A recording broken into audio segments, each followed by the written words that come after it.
This comes as Donald Trump sparks tensions around the world, setting his sights on Greenland and Colombia. For Greenland is for Greenland and the Kingdom of Denmark, and for Greenland and the future of Denmark only. The Prime Minister throws his support behind Greenland, rejecting Donald Trump's threat to seize the territory. Brexit betrayal. Keir Starmer prepares a post-Brexit bill to transfer powers to the European Union on rules covering food standards, animal welfare, pesticides and energy markets. Elsewhere, European leaders will meet in Paris today to hold high-stakes talks with the coalition of the willing and President Zelensky as pressure intensifies to end the war in Ukraine. Today marks 5 years since the Capitol Hill riots, a day that led to the deaths of 5 people and more than 50 arrests, including a police officer. A question for you this morning. Are fat loss jabs a lazy way to lose weight? We're going to be weighing it up later in the programme. Snow gripping the country, major travel disruption and school closures. Find out if your area is affected. From tigers to tortoises, it is counting time at London Zoo. We're going to be live later on this morning for the annual weigh-in.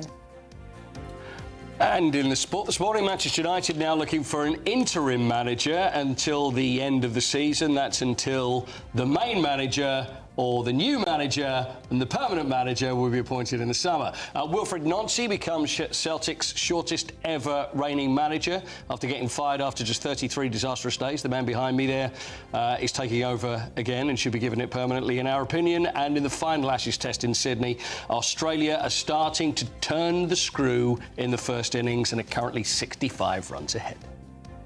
It's another cold start out there with frost and ice for many of us and further snow for some later. More details coming up in the forecast very soon. Hello there, it is a Tuesday morning. Very good to have you on board. I'm Eamonn Holmes. I'm Ellie Costello and this is GB News Breakfast.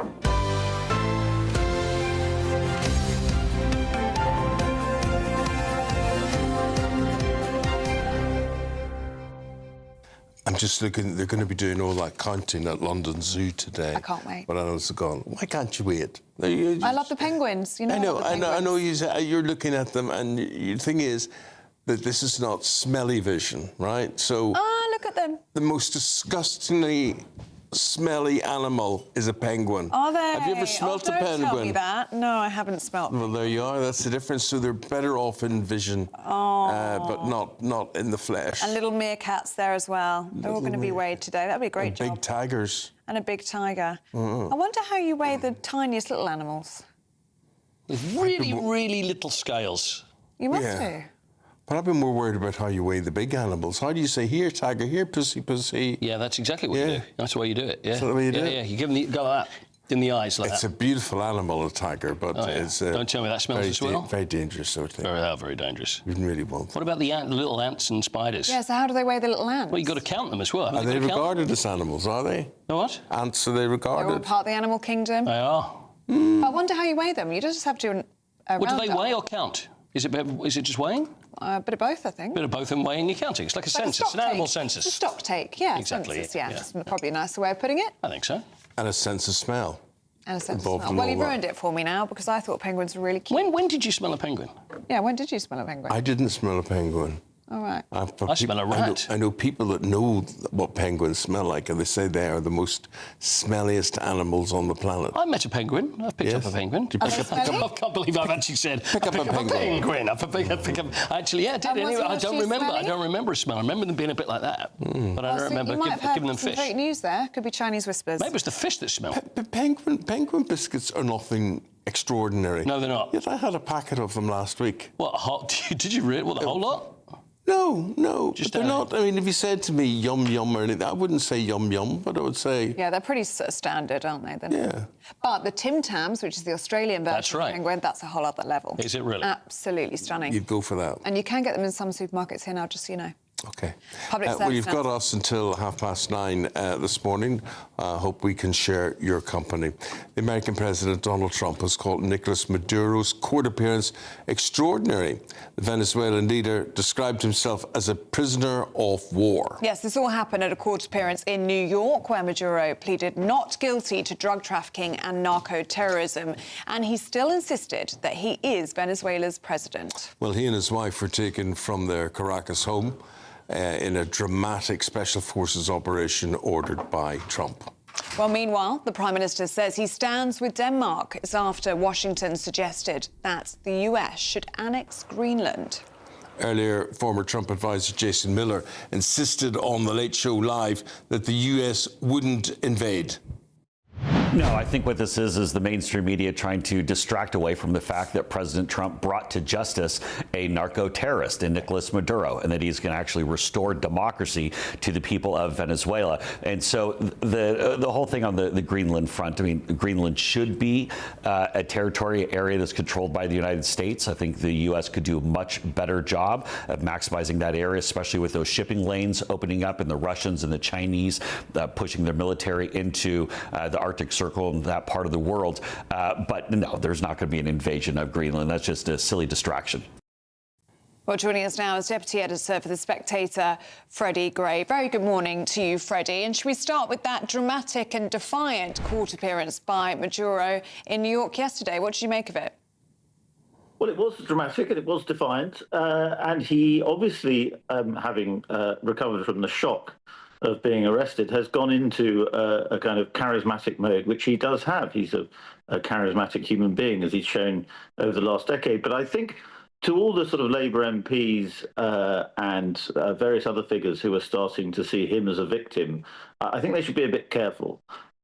He is a very, very evil and dangerous man in many ways. And I think over the next few weeks, the extent of his corruption and brutality and links to very dangerous groups will become clear. So I think, this sort of Maduro innocent campaign, I think, is going to reach its limits pretty quickly. And big questions as well, Freddie, on what happens next. Question marks over Cuba, Colombia and Greenland. What do you make of those comments just then from Jason Miller, the former Trump advisor, saying that the US would not invade Greenland? Well, I think it's probably the right line for him to take. I do think it's a little bit odd to hear Trump advisors saying this is a distraction, because it's Donald Trump who's talking about it. And it's Donald Trump who's providing the distraction in that case. I think it's also worth saying that Trump started 2025 by talking about annexing Greenland. I think he does like to start the year by kind of scrambling the news agenda in many different ways. So, yes, it is a distraction in many ways. I don't think there's a serious plan to annex Greenland. I think America has long held this position, not necessarily out of the mouth of the president, but in national security circles, that for the future it's very important that America controls Greenland because of the Arctic and the threats from Russia and so on. But I don't think there's any serious plan to do it anytime imminently or militarily. And a lot of people in Washington have said for a long time, why don't we try and buy it from Denmark, make Denmark a serious offer? I can't see any military action. I think Trump was just talking off his mouth, and so you can't call it a distraction if Trump's saying it. But it's nonetheless not the main story here. The main story is what's going on in Venezuela and what is happening in Latin America, what might happen next in Latin America more broadly, and I think that's Freddie, the really interesting what is the main story? I mean, we've been given stories. We talked about Venezuela and drugs and various incursions and migrants into America and whatever it is, but it's not about that. It's about Russia, and it's about China, and it's about oil supplies, and it's about markets for Russian oil, for instance. Yes, well, it's about the great power struggle. And the changing world order in which America and China increasingly assert themselves in different ways, and Russia is asserting itself in different ways too. So the main story is about the irrelevance of the United Nations. But in many ways, that's been true for a long time. That's not necessarily a true story. When America captured Noriega in 1989. the UN condemned the invasion there. So this happens periodically. The US will take an action, the UN will complain, people will warble about international law, and then everybody moves on. I think the main story here, though, is about Latin America and America inserting itself in Latin America.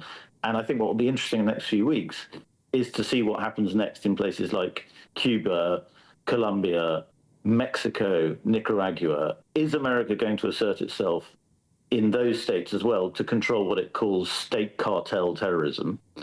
That is the interesting question, because there's a lot of people in the State Department who really think they should. Freddie, is it too early to say? Can you even predict what you think might happen in Cuba and Colombia and those other states? I think there'll be a lot of pressure on those regimes to fold. Whether there'll be a military strike is a different question. I think particularly Mexico is a very fiddly and interesting one, because Trump has a good relationship with the new president, Claudia Sheinbaum, or at least he has a dialogue with her, whereas with the previous president, they had a very bad relationship and he was very anti-American.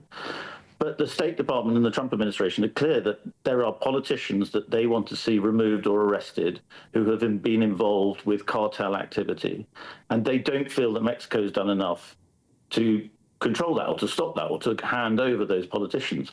So there will be pressure brought to bear on these states, and they will say to these states, look what happened to Maduro. Do you want that to happen to you? Otherwise, you need to comply with what we want, which is an end to what they call cartel state terrorism, which is a sort of link between left-wing governments in America and the kind of drugs trade, which it can sound a bit neocon and hysterical when people start talking about that, but it is also true that there are very corrupt regimes in Latin America that are linked to drug cartels that are funneling large amounts of drugs into America.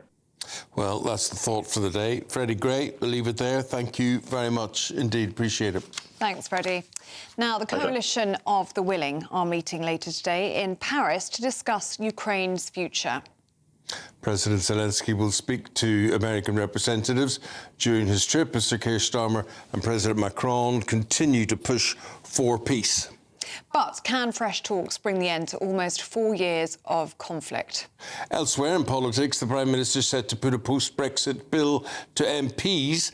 What it's meant to do is to align with the European Union on rules covering food standards, animal welfare, pesticides and energy markets. Well, joining us now in the studio is Deputy Editor for Spiked Online, Fraser Myers. Morning to you, Fraser. Good morning. This Coalition of the Willing meeting in Paris today, are we going to hear anything different? And do you think the situation in Venezuela has changed things at all? Well, clearly the situation in Venezuela has moved the US's attention away from Ukraine. Marco Rubio, Secretary of State, not able to attend this meeting, so that may have a significant bearing. It may mean that what comes out of the meeting might not really lead to very much, unfortunately. There is often a danger with these talks that the Europeans and the Ukrainians are talking amongst themselves. America is really the country with the hard power who needs to be persuaded to be brought into line to essentially to defend Ukraine. On the other side, of course, Russia may reject any deal that sees essentially NATO nations and their troops on the ground peacekeeping in Ukraine. So the whole thing may, unfortunately, be moot. What have you made of the European position, the European reaction to what's going on in Venezuela, especially the Prime Minister? Very careful not to criticise Trump, but yesterday saying he does stand with Denmark when it comes to Greenland. Yeah, I think they have tried to, people have been making fun of this phrase, the Europeans are monitoring the situation in Venezuela. I think that is clearly tactical. I think that is clearly wanting not to upset President Trump at a time when they want to bring him on side in Ukraine. But I also think it is right to be a lot more critical of Trump's designs on Greenland, which is Danish sovereign territory. That's something that really would be intolerable for the Europeans. Now, again, the problem is that Europe has lost a lot of hard power. It's simply the Americans are able to boss the Europeans around in a way that they really shouldn't be able to had Europe invested in its defence over the past few decades. But seriously, all step back. What are we talking about here? That there will be an American invasion of Greenland or some sort of financial deal done, which is not seemingly likely. Who's going to tolerate this? What makes Trump think that he could actually get away with this if it was not a willing operation for Greenland?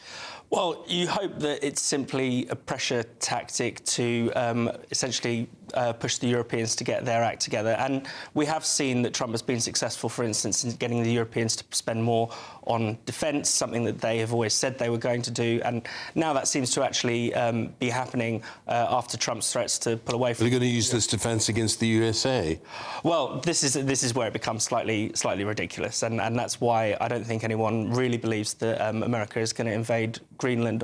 What they are trying to, if there is a method to the madness, I should stress, I'm not saying I support the American position. If there is a method to the madness, it's to get the Europeans to realise that actually the Arctic is significant, going to be a significant theatre of conflict in the coming years. Russia and China have serious designs on this part of the world. Greenland is in a good position to prevent that, and I think the Americans think that the Danish are not taking that seriously. Could you just explain to people, Fraser, what the Russian and Chinese designs on that part of the world are? It centres around minerals and centres around oil. Yep, there's minerals and oil, and also strategically, I mean, we expect also as a result of global warming for shipping lanes to be opening in that part of the world as well.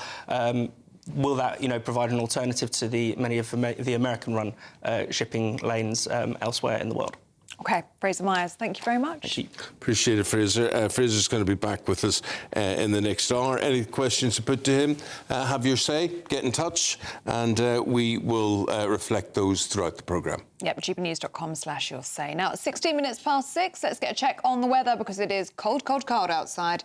Here's Aidan McGibbon. It's freezing. It is freezing.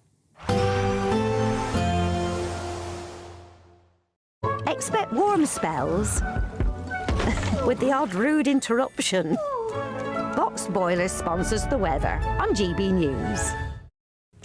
Hi there, welcome to the latest update from the Met Office for GB News. It's certainly a cold start out there, further frost and ice for many of us, and there'll be further snow for some later as a weather system moves in from the Atlantic. This is going to bring outbreaks of rain to Northern Ireland and Western Scotland, but it's going to bump into the cold air, and that will lead to snow across some central and eventually southern parts of Scotland. Northern England also likely to see outbreaks of mostly patchy snow later on. Further south, plenty of bright weather for England and Wales, a few showers about, but otherwise glorious sunshine, even if it is going to continue to feel very cold, and indeed it is going to be a cold day for Scotland in particular, with these outbreaks of rain, sleet and snow continuing later on. The snow leading to 1 to 5 centimetres at lower levels, 10 to 15 over hills, and Northern England also likely to see some significant accumulations over hills, but patchy accumulations at lower levels. I think further south, as this system moves its way into Wales and the southwest, mostly it's rain with some hill snow. But later on, overnight effectively for eastern England, there could be some snow coming down to lower levels, a couple of centimetres to wake up to. On Wednesday morning for East Anglia, Lincolnshire, Yorkshire, for example. The cold air then returns with northerly winds and a widespread frost for many on Wednesday morning. Like I say, some icy patches around first thing to watch out for, but actually plenty of bright weather during Wednesday. We're back to sunny spells, crisp winter sunshine, but also a few wintry showers, those predominantly during Wednesday afternoon affecting North Sea coast. Northern Scotland seeing fewer snow showers compared with recent days, but it is cold for all of us, 3 to 6 Celsius at best. Expect warm spells with the odd rude interruption. Boxed Boilers sponsors the weather on GB News. Now, with it being so inhospitable outside, so cold, and we're all sort of within ourselves. We want to be cosy, don't we? Well, I think it's time for a daily reflection. I think it's a good, cosy time for a daily reflection, and today is from Vicar Richard England. The GB News Daily Reflection. Hi, I'm Richard England, Vicar of Crofton Parish. What's the longest journey you've ever made? A 24-hour flight to Australia or New Zealand? A week-long road trip across Europe? A cruise to see the Northern Lights? I took a funeral recently for a dad who in the 60s drove his family home to the UK from Egypt, where he'd been posted. Their car did some miles. We make long journeys because we want to see something, or usually because we want to see someone. Sometimes it's Hobbiton or Lapland, usually it's a family member or a dear friend. The wise men travelled from the east because they wanted to see something, a new king, but they met someone, the child Jesus. They didn't have to make that long journey, but something within them prompted them. They had the chance to be witnesses to the event around which we number history, the birth of Christ. Maybe you've made a long journey this Christmas, but for us, the journey to Christ doesn't have to be a long one. It's just a single step, a turning around to discover that He's made the journey to us.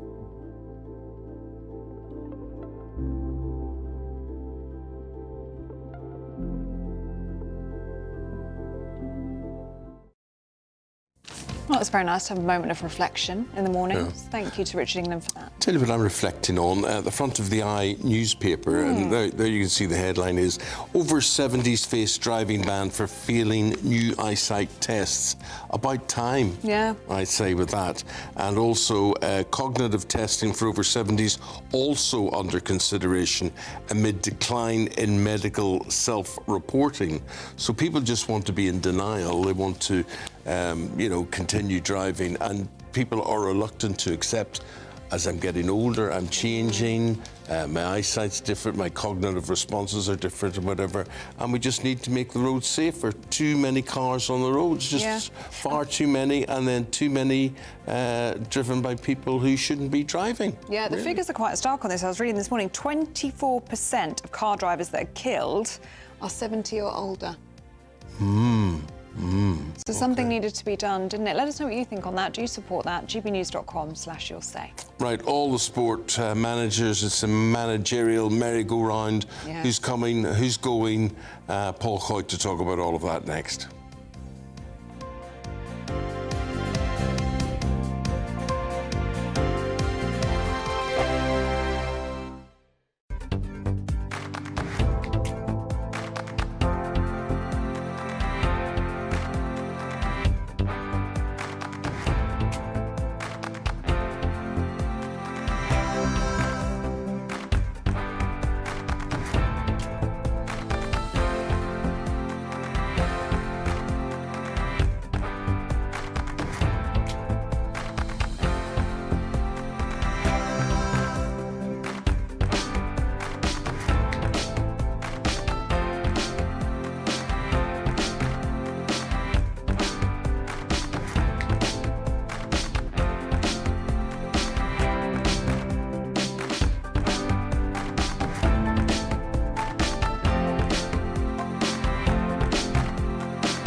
Bold. They are under no illusion. Ray. Are you a human trafficker? Boundless. I've had enough of the nonsense, and I'm not afraid to say it. Don't get this on the BBC. Every weeknight, I tear through the headlines. The smell of gasoline. Should we be worried about it? From Westminster madness to cultural war chaos. What I'm going to do now is they are throwing things out the car as we speak. Get ready, Britain. Here we go. Patrick Christie tonight, weeknights from 9 p.m. only on GB News, Britain's news channel.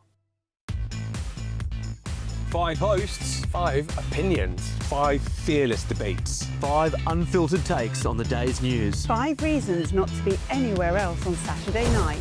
This is the Saturday Five. You got me.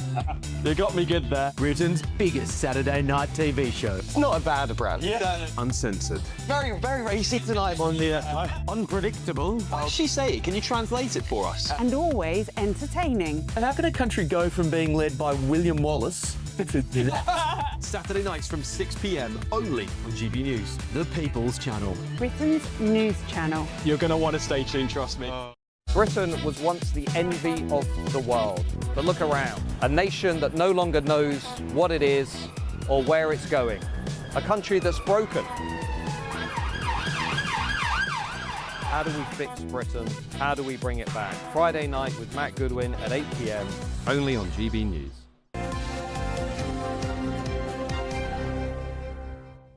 Who's in, who's out, what's happening in the world of sport, and the test situation, the Ashes in Australia. Well, the thing is, Eamonn, is that everything is all about stubbornness and only having one way to skin a cat, right the way across all the sport. I mean, everything links, because you look at cricket, and then we've got this thing called baseball, which is not worked out very well in Australia, and it's saying this is the way we're going to play, which is like a swashbuckling way of playing. Just go out there and it doesn't matter what you do, just try and hit the ball and just have fun and enjoy it. And it hasn't worked at all. So over in Australia at the moment, England got 384, Australia 463 for 7, and Australia are going to score a lot more runs, and they're probably going to win this test to make it 4-1, which would finish it. So that's that one. So it's like, no, this is the way we do it, this is the way we play, this is what we're going to do. Then we look at Manchester United and Ruben Amorim, who has also said the same thing, hasn't he? Because he's like, that's what we're going to do, and we're not going to veer from it. And it hasn't worked. No. Too right, it hasn't worked. He looks very defiant, though. Front page of the Sun. Quite cool, walking out with his wife yesterday in his shades. Well, he's convinced with what he's doing is right. Yes. Yeah, he's convinced his system, and that's what he talks about. You know, if he is the manager, he determines the style of play, who the players are that they sign and whatever.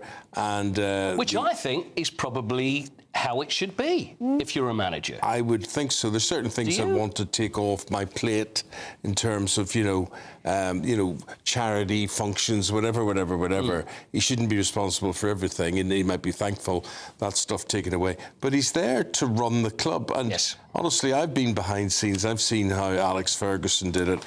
He knew everybody's name from the security people to the secretaries, everybody. He'd walk around. His way was to start the day walking around the building singing. You know, he'd come out about 10 o'clock or so, having been in his office from 7, and then he'd be coming out, when the moon hits your eyes like a big piece of... And he'd be singing and people would join in. Well, look at the front page of The Sun. Yeah. And sing that to me. And that is, what is it?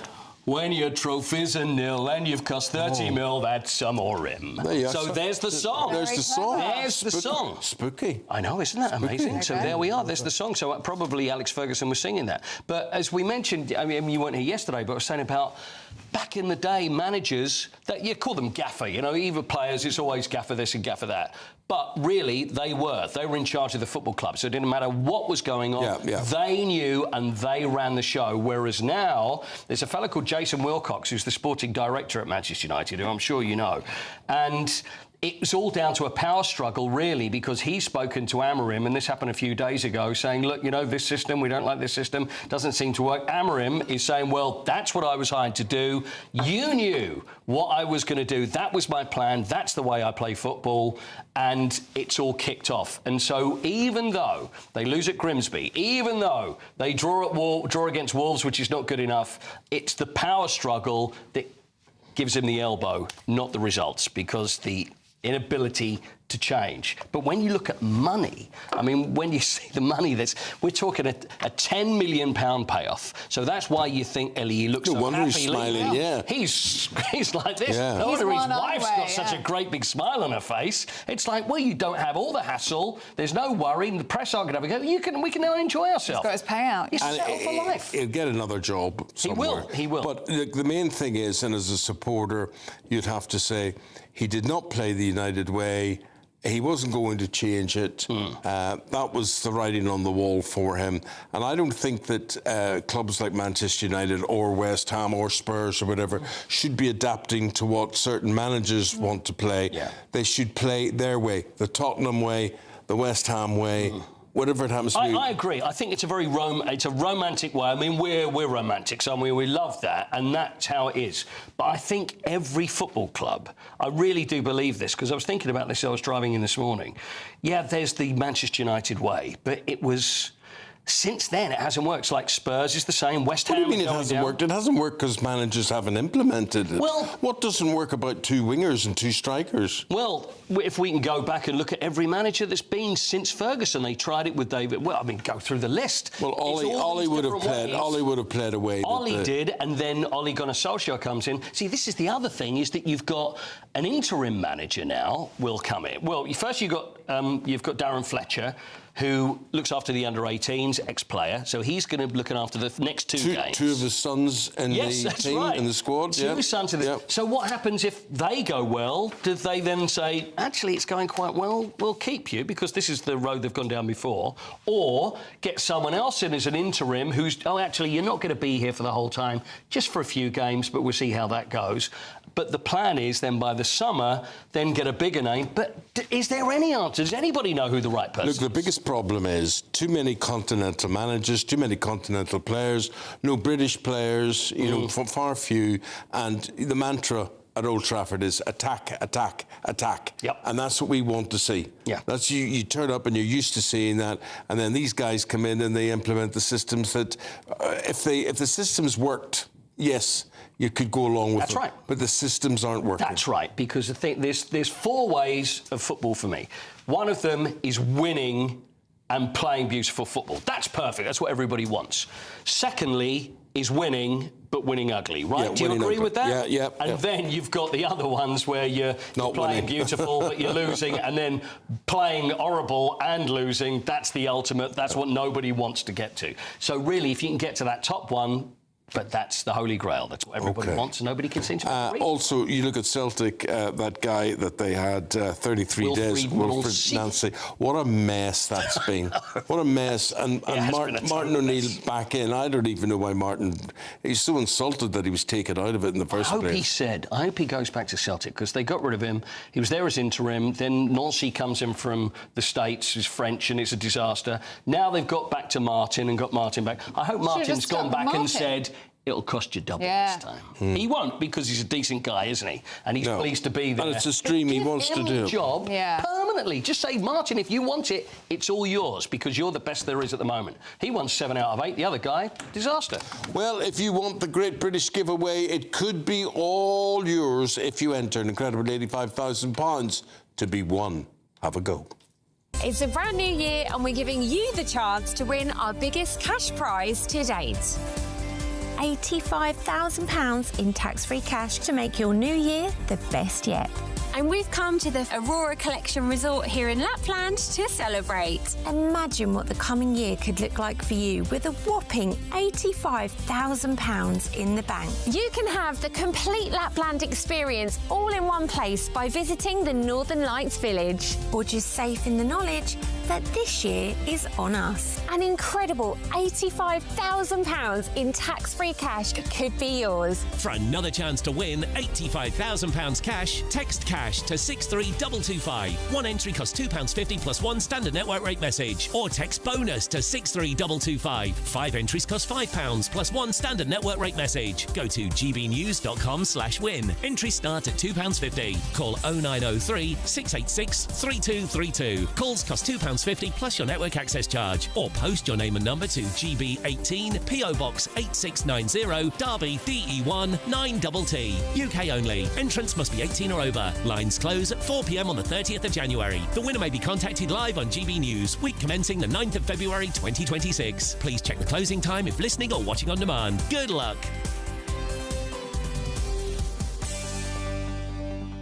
Now, Haley reporting there from Lapland on that, and the whole of the UK looks like Lapland today.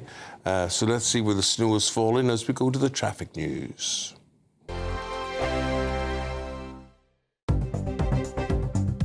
Good morning, this is the latest AI travel news from gbnews.com. On the A90 northbound at Glendowick, planned overnight roadworks mean the on-slip and off-slip remain closed to traffic this morning, so allow extra time.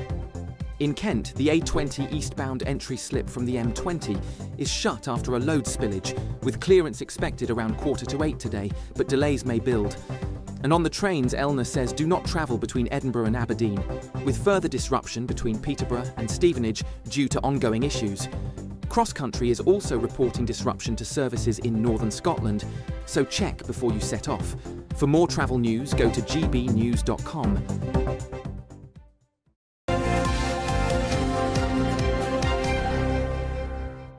And do be careful if you're out and about on the roads today, because they are going to be icy. Talking about being out on the roads, drivers over 70 are set to face mandatory eye tests. We're going to be talking about that and much more in the papers with Susan Holder and David Wooding. Morning, you two. Chat to you in just a second on GB News Breakfast with Eamonn and Ellie.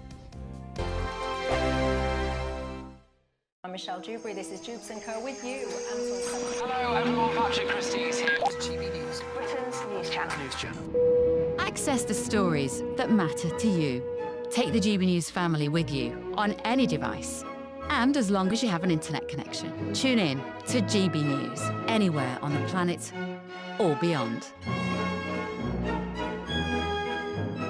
GB News, the People's Channel, Britain's news channel.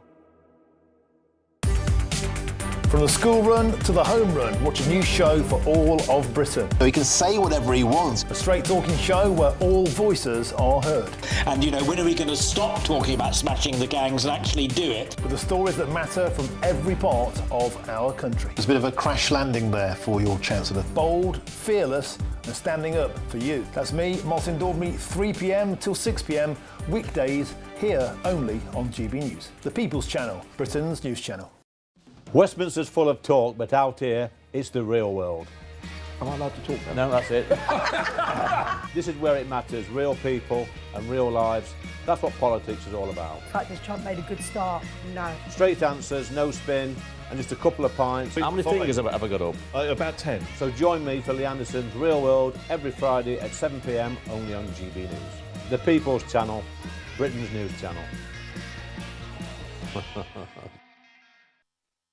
You want to know what's really going on in the corridors of power? Labour don't know what to do with you half the time, and that makes you quite lethal in the chamber. Get behind the headlines with Chopper's Political Podcast. Join me, Christopher Hope, as I sit down with the great and the good of British politics. We'll see where this ruling takes us. These are the stories shaping our nation. Chopper's Political Podcast, available now on all platforms. Listen in and stay ahead. Decisions made in Washington aren't just shaping America, they're shaping Britain too. From migration to global security, from crime to health. Whatever happens in the White House today will be felt in your town or city tomorrow. That's why The Late Show is live from Washington, D.C. Cutting through the politics to show you what it all means for Britain. The Late Show live every night at midnight. Only on GB News, Britain's news channel. Exciting news. Every Friday, my Patrick Christie's Tonight Show is going to have a twist to it. We're welcoming some special guests. You. That's right, on Fridays I'm going to be doing my show in front of a live studio audience because this show is about you and what you have to say. It's going to be the same big debates, same big topics, same big opinions, but every Friday night at 9 p.m. you are invited to come on down to Patrick Christie's Tonight to be a part of the action. Only on GB News, the People's Channel, Britain's news channel.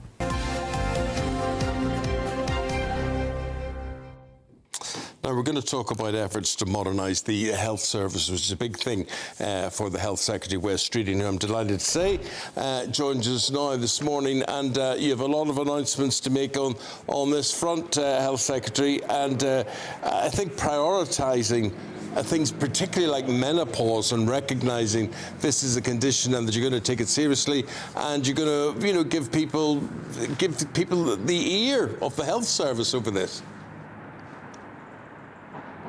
Yeah, good morning, Eamonn. Yes, today we're announcing the next stage in the development of NHS Online, which was announced by the Prime Minister in the autumn at our Labour Party conference, and is designed to make sure that people get faster access to specialist care and advice much earlier than they would otherwise do by connecting people for 9 conditions where it's clinically safe and appropriate to do so, to connect to someone, connect people online to a specialist in that area who can then speed up access to treatment. So you mentioned gynecology. We've got some terrible gynae waits in this country, and it might be that if you've got something like menopause or endometriosis and you are going through real challenge, your GP hasn't been able to resolve the problem, decides you need to see a specialist, NHS Online will give you the choice of being able to connect to a specialist where there's capacity in any part of the country in the way that you wouldn't be able to do normally face-to-face. And that specialist will then be able to look at your case, review your symptoms, and then decide on the next steps of care. For some people, that might be diagnostic tests and scans, a local community diagnostic centre or hospital. For others, it might be a prescription that pops up on the app. That's a great idea. Nobody objecting to that. But why is this any different than seeing a clinical professional in person? Well, because it will be faster. So we know that waiting lists for particular specialties can be worse in some parts of the country than others, and patterns ebb and flow. So if you can get access to a specialist faster online than you might be able to do face-to-face, that can speed up access to the tests and scans or the treatment or the prescriptions that you might require depending on your condition. And the great thing about this is that for anyone watching who's thinking, well, that is not what I want, I'm not going to see someone online, what on earth is he talking about? Well, the good news is this is entirely through patient choice. If you don't want to see someone online, you're certainly not going to be made to. But the good news is, let's say, for example, I've got blurry vision, could be cataracts, could be all sorts of things. If I've opted to see a specialist via NHS Online and I was in front of you in the queue for access to a specialist at one of our local hospitals, I've got out of your way, so you're being seen faster. So everyone wins from this, and crucially, and the central principle for me always, is about patient choice. Mr. Streeting, our top story today is, of course, on Venezuela. Is the government supportive of US military action in Venezuela on Saturday? And are you confident that it was in line with international law? Well, this is a fast-moving situation, and I don't have anything to add this morning to what the Prime Minister and the Foreign Secretary have already said. I appreciate that there are many people, including many of my own colleagues, who are making strident criticisms of the United States action. What the Prime Minister is doing and the Foreign Secretary is doing is weighing up what they say, how they say it, and when they say it, because this is a delicate moment, and what the Prime Minister's considerations are is, first and foremost, UK interests and national security. Secondly, how do we make sure the people of Venezuela get the government they actually voted for, and the people of Venezuela get to choose their future, not anyone else? And thirdly, how do we make sure that we are upholding European defence and security, including our own national security, at a time when the rules-based order has been disintegrating before our eyes? And let's be clear about this. A world without rules is a world in which we are all less safe. The UK supports the rules-based international system. We have seen it creaking at the seams, and now we see it disintegrating. It is our responsibility collectively to rebuild the rules-based international system, because a world in which countries are abiding by the same rules and working with each other is a world in which we are all safer. But we are a far cry from where we have been, sadly, since the Second World War, in terms of upholding that rules-based international system. And in terms of Greenland, we've heard President Trump talking about the US needing Greenland from a perspective of national security, wanting to defend it from the likes of China and Russia. Prime Minister speaking yesterday saying he stands behind Denmark, he stands behind Greenland, but not going so far as to criticise Trump. Will he be speaking to him privately about this? No doubt the Prime Minister will be speaking to President Trump in the coming days. They do speak regularly, and the Prime Minister always seeks to use that influence to best effect both for the UK's national interests, for the interests of the people of Ukraine and their fight against Russian barbarism and imperialism, and also to make sure that we're leveraging that relationship in the interest of our continental security as well. We are very clear about Greenland. It is for the people of Greenland to determine their own future. They've been very clear about where they stand. They are part of the Kingdom of Denmark. They are part of the NATO alliance. There is no question about Greenland's future as far as the UK is concerned. And Greenland plays its part as part of the NATO alliance and as part of the Kingdom of Denmark in our collective security. So we already have Greenland on our team. Denmark plays its part in our collective security in the NATO alliance, including protecting the security of this country. And the Prime Minister has been very clear about where we stand. OK, Wes Streeting, thank you very much for your time today on a busy day, so we appreciate that. Thank you very much indeed, the Health Secretary, Wes Streeting there.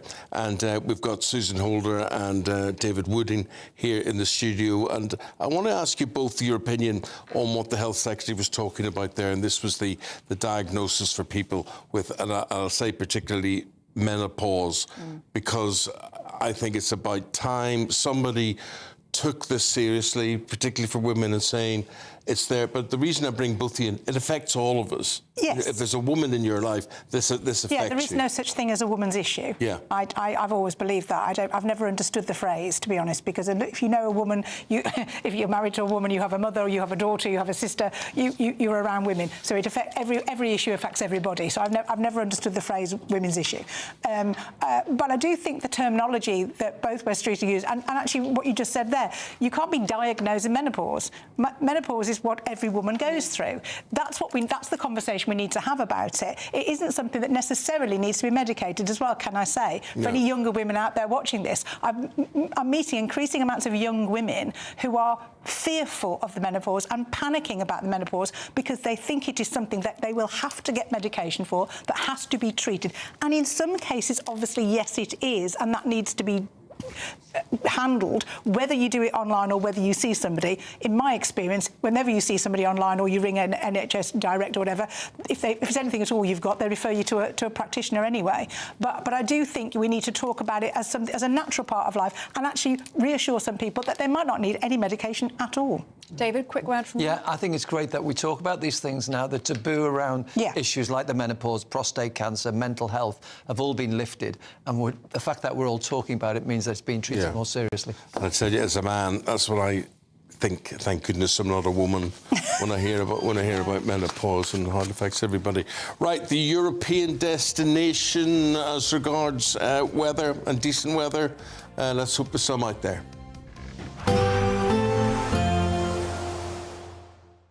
Ready to soak up that holiday sunshine? Won't we need some cover? No worries. All sorted. All Clear Travel Insurance sponsors GB News Travel Destinations Forecast. The cold weather we're experiencing in the UK also affecting Spain at the moment. Warm winds, meanwhile, in Greece, but with some heavy rain ahead of an area of low pressure that is moving through parts of Italy. So wet for Italy, Croatia, much of Greece during Wednesday. Meanwhile, plenty of sunshine for Spain and sunny spells for Portugal, but temperatures well below average on Wednesday, recovering a little later this week. All Clear Travel Insurance sponsors GB News Travel Destinations Forecast. At GB News, we love to hear from you, our loyal community. So drop us a line at gbnews.com/yoursay. There you can talk to each other and also to the presenters live on air. gbnews.com/yoursay, because GB News is your channel, Britain's news channel. Patrick Christie's Tonight, weekdays from 9 p.m. Look, this is winter. It's flu. Flu comes in winter. Sure as eggs is eggs. There's nothing particularly special about the virus. It has mutated, but that change has made it able to spread through the community. by defeating our existing immunity, but the virus itself remains the same in terms of its clinical impact. So while it's a problem at a community and population level, lots of cases, for people who catch this, it's no worse than normal seasonal flu. It's not like we've got a supercharged flu that makes people much iller. We've got a virus that's spreading better and it's come earlier. So we're seeing it rising up the sort of infectious disease rates faster for this time of year. And there are a number of reasons for that, partly because it is a different virus, it's mutated. We haven't seen this particular strain spread for a couple of years. So population immunity levels are quite low. That's why it's so what you said there, very calm, very rational, quite reassuring, to be honest with you, seems very logical, understandable. Earlier today, the BBC decided to do a report that looked a lot like this. Let's play the clip. The throwback, isn't it? We were used to wearing these a few years ago. Now this is the precaution being taken. Also, people are being told to make sure their hands are clean and that they're not bringing germs into the hospital. Yeah, I mean, obviously we haven't got time to play it all, but she goes on to, like, you know, use the hand sanitizer. Again, I'm just wondering if it's a little bit fear-mongery. Well, look, we must take flu seriously because it's a fact that if we tot up the excess mortality in the wintertime, just in the UK, and we attribute a lot of this excess mortality to flu, in an average year, maybe 5,000-6,000 people will lose their lives to flu. And in a bad year, it might be as high as 20,000. So we don't take this lightly. We're not complacent about flu. GB News, the People's Channel. Join me, Nana Akwe, for an informative, interactive news programme with a difference. It's fun. No, you didn't say that, though. I'm so surprised. I think there's an element of truth to that. Join me from 3 p.m. every weekend, only on GB News, Britain's news channel. In the GB Newsroom, we bring you the news as it happens. With our team of dedicated journalists across the UK, we're ready to keep you up to date with what's happening every half an hour, every single day. Bulletins here on GB News, the People's Channel, Britain's news channel.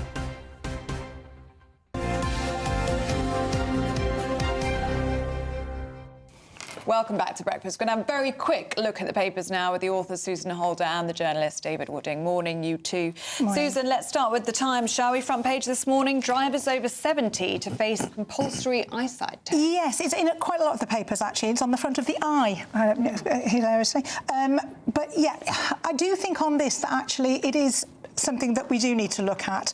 It's the issue of self-reporting, though, that gets me. I'm still not quite clear on this. You might have a mandatory eye test, but is it up to you to inform the DVLA? Yes. And if it is, then all this kind of hysteria across the paper, they're going to be banned. Well, they're not, are they? They're not. We are still asking They're in denial about it. We are still asking people to self-report, which they should. And why would you want to carry on driving if you're not quite capable of it and your eyesight's failing? And the reason is because public transport doesn't serve you very well, and you don't want your freedom taken away, which everybody understands. But I have had to have that conversation with an elderly relative myself about it's really time that we kind of looked about getting you a taxi more often and you don't drive. It's very, very difficult, and I don't know how else we kind of proceed. David? I think the insurance policies show that older people are safer drivers by and large. I'm more concerned about things like people using their mobile phones when they're driving, drink driving. Older people do that too. They're not young racers either, are they? Well, no, but you say all that as though that gives them a kind of get out of jail free card, but it doesn't, of course. And actually, older people are kind of, looking at their phones and doing things that people blame young people for a lot of things, but actually, the high proportion of accidents, it's a quarter of them are caused by over 70. In short, we should all be made to redo your test every 5 years or so. Don't say that, because I wouldn't pass. Well, none of us want to, but that's the problem. We're all in denial about what you do here of younger people, excuse me, who are squinting at things and they haven't got round to having an eye test. I'm saying younger people in their 30s, early 40s, who really need an eye test and haven't had one. Yeah. I mean, it's 24% of car drivers killed are 70 or older. Correct. And 12% of all casualties in car crashes involve older drivers. I mean, they're stark figures. It is. But interesting, in terms of young people, this move won't restrict the rights of newly qualified drivers. There was talk about having that kind of graduated driving licence. That's not going to happen. Yeah, I mean, I think people are much more tested than we ever were when we passed our OK, Susan, thank you very much indeed. David, thank you. You guys are going to be back in about 40 minutes' time. I hope we have your company for that. Frosty day, maybe a snowy day. Aidan McGivern with the weather update.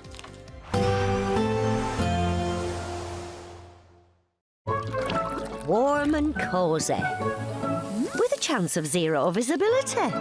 Boxed Boiler sponsors the weather on GB News. Hi there, welcome to the latest update from the Met Office for GB News. It's certainly a cold start out there, further frost and ice for many of us, and there'll be further snow for some later as a weather system moves in from the Atlantic. This is going to bring outbreaks of rain to Northern Ireland and Western Scotland, but it's going to bump into the cold air and that will lead to snow across some central and eventually southern parts of Scotland. Northern England also likely to see outbreaks of mostly patchy snow later on. Further south, plenty of bright weather for England and Wales, a few showers about, but otherwise glorious sunshine, even if it is going to continue to feel very cold, and indeed it is going to be a cold day for Scotland in particular, with these outbreaks of rain, sleet and snow continuing later on. The snow leading to 1 to 5 centimetres at lower levels, 10 to 15 over hills, and Northern England also likely to see some significant accumulations over hills, but patchy accumulations at lower levels. I think further south, as this system moves its way into Wales and the southwest, mostly it's rain with some hill snow. But later on, overnight effectively, for eastern England, there could be some snow coming down to lower levels, a couple of centimetres to wake up to. On Wednesday morning for East Anglia, Lincolnshire, Yorkshire, for example. The cold air then returns with northerly winds and a widespread frost for many on Wednesday morning. Like I say, some icy patches around first thing to watch out for, but actually plenty of bright weather during Wednesday. We're back to sunny spells, crisp winter sunshine, but also a few wintry showers, those predominantly during Wednesday afternoon affecting North Sea coast. Northern Scotland seeing fewer snow showers compared with recent days, but it is cold for all of us, 3 to 6 Celsius at best. Warm and cosy, with a chance of zero visibility. Boxed Boiler sponsors the weather on GB News. Thank you for making us Britain's #1 news channel. Together, we have built something truly extraordinary.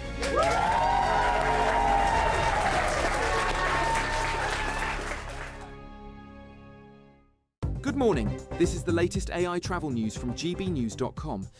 The A939 is closed at the snow gates between Tomintoul and Cockbridge because of severe weather. In North Somerset, the M5 southbound exit slip at junction 20 has a broken down vehicle, with one of 2 lanes closed. Traffic should return to normal after 7 this morning.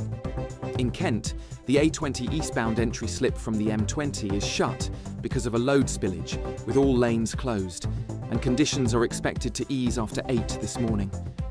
And on the trains, Elna says do not travel between Edinburgh and Aberdeen, with disruption between Peterborough and Stevenage. While Cross Country reports disruption in northern Scotland. For more travel news, go to gbnews.com. It's a brand new year and we're giving you the chance to win our biggest cash prize to date. £85,000 in tax-free cash could be yours. And we've come to the Aurora Collection Resort here in Lapland to celebrate. An incredible £85,000 in tax-free cash could be yours. For another chance to win £85,000 cash, text cash to 63225. One entry costs £2.50 plus 1 standard network rate message. Or text bonus to 63225. 5 entries cost £5 plus 1 standard network rate message. Go to gbnews.com/win. Entries start at £2.50. Call 0903 686 3232. Calls cost £2.50 plus your network access charge. Or post your name and number to GB18 PO Box 8690 Derby DE1 9TT. UK only. Entrance must be 18 or over. Lines close at 4 p.m. on the 30th of January. Please check the closing time if listening or watching on demand. Good luck. Britain was once the envy of the world. But look around. A nation that no longer knows what it is or where it's going. A country that's broken. How do we fix Britain? How do we bring it back? Friday night with Matt Goodwin at 8 p.m. Only on GB News. No matter the state it's in, this is our nation. Join me, Jacob Rees-Mogg, for a genuine, honest discussion on where we have been, where we are going, and where we are with the people who set the direction. Tune in to State of the Nation every Monday to Thursday, 8 to 9 o'clock. Only on GB News. Britain deserves a newsroom that puts the facts and your voice first. Well, and that's what you get on GB News. Lively debates, lively conversation. And we're not afraid to hold power to account. And each other. So join me, Andrew Pierce. And me, Miriam Gates, for Britain's Newsroom, weekdays from 9:30 on GB News.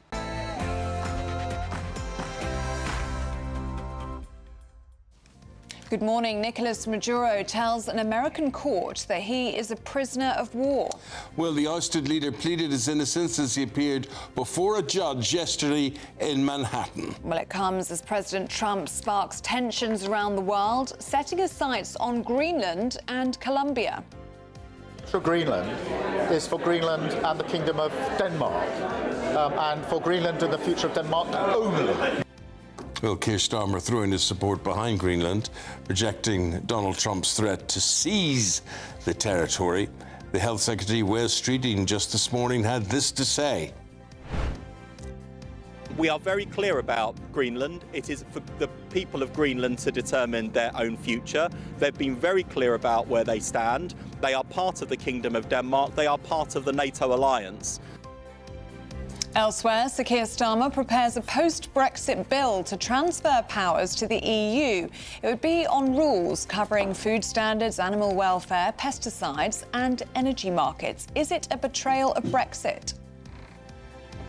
European leaders will meet in Paris today to hold high-stake talks with President Zelensky as pressure intensifies to end the war in Ukraine. Today marks 5 years since the Capitol Hill riots, a day that led to the deaths of 5 people and more than 50 arrests, including a police officer. Police chiefs are under scrutiny after it's alleged that mosques, West Midland police consulted on the Maccabi Tel Aviv fan ban were anti-Semitic preachers. A question this morning, are fat loss jabs a lazy way to lose weight? We're going to be weighing it up later in the programme. Snow right across the country, major travel disruption as you would expect, and school closures. Find out if your area is or will be affected. From tigers to tortoises, it is counting time at London Zoo. We're going to be live later on this morning for the big stock take. And sport this morning, after Ruben Amorim was fired yesterday, Manchester United are now looking for an interim manager, then followed by a new permanent manager, and then when they're fired, another interim manager. Does that make sense? I think you've predicted it very well. I think we've nailed it on the head. Martin O'Neill is back managing Celtic after the Wilfried Nancy disaster. And talking of disasters, in the final Ashes test in Sydney, Australia are turning the screw. It's another cold start out there with frost and ice for many of us and further snow for some later. More details coming up in the forecast very soon. Hello there, very good morning to you. It is a Tuesday morning. However you're watching, however you're listening, you're very welcome. I'm Eamonn Holmes. I'm Ellie Costello and this is GB News Breakfast.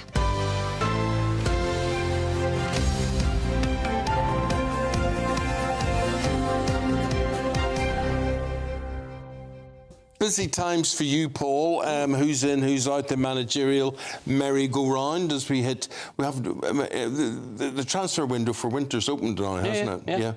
Yeah, but managers can come and go as they please. Who buys the players? Is it the manager or is it the club executives or the owners? That's the problem, though, isn't it? That's always the problem, because that's what the manager has. If you were the manager, you would want to be able to go, I'd like that player, I'd like that player, but someone has to do that for you. But there, it's like with the Manchester United thing, the boss probably earns less than the manager does, but the boss has more power, the sporting director, than the manager. The manager's supposed to run everything. But the boss and the sporting director, whatever, they'll simply say, well, it's our money.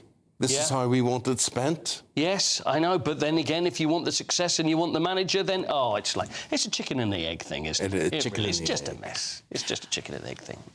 In other news, I've just seen a story that's caught my eye. How did you two get along at Christmas? Did you get nice prezzies? Did quite well. Yeah, oh, very good, very good. This is the week of returns, apparently. Oh. £1.5 billion worth of Christmas gifts, unwanted Christmas gifts, are going to be returned. Yeah, I'm not surprised. Yeah. I didn't do very well for my mother, actually. I got 3 dresses, returned them all. She hated all of them. And then did she say, or did she go, what did she do? I thought honestly? I smashed it. Would you? Well, she opened them and she seemed quite happy, and then she rang me up and said, actually, I'm going to need to return all 3. Did she do the, yeah, exactly like that. Actually. Nice, exactly like that, actually, yeah. Well, you were disappointed. Did she reject them on a style basis? Yeah, said they didn't suit her. So now I feel like does a that mean they failure. didn't fit her? I think they fitted her. I just don't think that she thought the style was right. Yeah. Yes, that's a real shame. And then I got 3 gifts from my husband. I've had to return them. And did you say straight away, I don't like them? Yeah. You did? So I'm quite open about these things. Eamon, I bet you'd be Not for open me. about that. You'd say, if you didn't like it, you'd say, right? You just give her a token next year. That's what Yeah. you do. Really? You give Is her that what it is? cash. That's she wouldn't buy. Voucher for Handbags. Harrods. You know, I got Ellie a present for Christmas. And you gave it away, didn't you? I ended up. Giving it away? She went off to. Where'd you On the go very off next to? day you gave it away? Tenerife. She went off to Tenerife. Yeah. And then somebody turned up at my house who I realised I hadn't got anything for, so I gave them Ellie's present. Oh, really? Which was one? Yeah, well, what I'm was not it? telling you what it is. Can you whisper it? No. Can you cover your ears? No. He's What was promised me something bigger and better. In Bigger fact, and better. Yeah. his first words to me this morning were, Yeah. you can pick. Well, Ellie, can I just say, it's really nice that he did buy you something. Did you not get one? Oh, that's true. Well, you can pick 2. We can. 3 of us could go together. Yes. So, I'll pick something Paul, for myself Paul. and then send it back. Do you know what they've started the year off with? A Thunderbird 1 model, a metal version of it. Did you get it? I'm going to get it today. Oh, Eamonn. I'm going to buy myself it today. I got a Thunderbird 4 for Christmas. Someone bought with Thunderbird 4. Nice. But with Thunderbird 1, ooh, looks really good. So, Ellie, Thunderbird you're 2. going to have Thunderbird stuff coming out of your ears. Yeah. Where are you going to put them all? I just put them on shelves and look at them, and people say to me, "Why you collect that junk for?"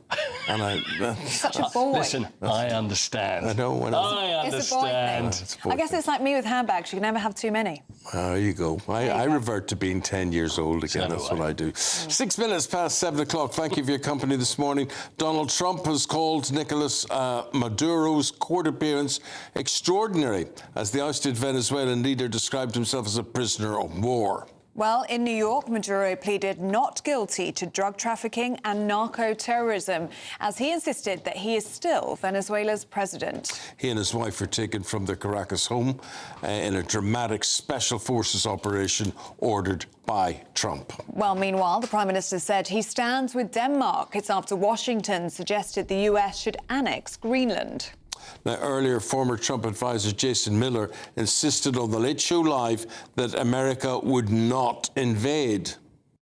No, I think what this is the mainstream media trying to distract away from the fact that President Trump brought to justice a narco-terrorist in Nicolas Maduro, and that he's going to actually restore democracy to the people of Venezuela. And so the whole thing on the Greenland front, I mean, Greenland should be a territory area that's controlled by the United States. I think the U.S. could do a much better job of maximizing that area, especially with those shipping lanes opening up and the Russians and the Chinese pushing their military into the Arctic Circle in that part of the world. But no, there's not going to be an invasion of Greenland. That's just a silly distraction. Let's hear now from defence analyst and host of the Red Matrix podcast. We say hello, good morning, welcome, Sean Bell. Hello, Sean. Good morning, Eamon. Happy New Year to you both. And the same to you, my friend. Sean, just trying to work out, has Trump cleared up a problem here, or has he created a problem? Is this a solution or a mess? Well, I have to say, it depends on where you're sitting, I think. But from here, as a sort of British citizen, as a former military guy, I think it opens the door to a very, very uncertain future where the sort of rule of law, the 195 nations were all happy in their autonomy, looked after their sovereignty. Now, all of a sudden, it's the survival of the fittest and the king of the jungle. I think there are some very worrying times, but there is a big but. Let's be clear that just because Maduro is in court, you're showing pictures of him now, you cut off the head of the snake. There are hundreds of thousands of people in Venezuela who, fed by drug money, narcotics money, corruption, that ecosystem will want to survive. And the new president, Delcy Rodriguez, she may well be on the side with America, but she's not going to be able to change that system overnight. And I think, therefore, the jury's out as to whether the country descends into chaos, in which case President Trump's strategy looks very heavily flawed, or in time, if Venezuela does actually thrive and prosper, I think that his attention might well turn elsewhere in the world. But Sean, what is his true intentions? That's the thing. I'm not convinced about everything I hear and the reasoning for it. I look at this and I think China does amazing oil deals with Venezuela. You've got Russia under Putin. They're trading their oil through Venezuela. They're getting paid for it where they're not allowed to do that elsewhere in the world. This is about more than just one thing.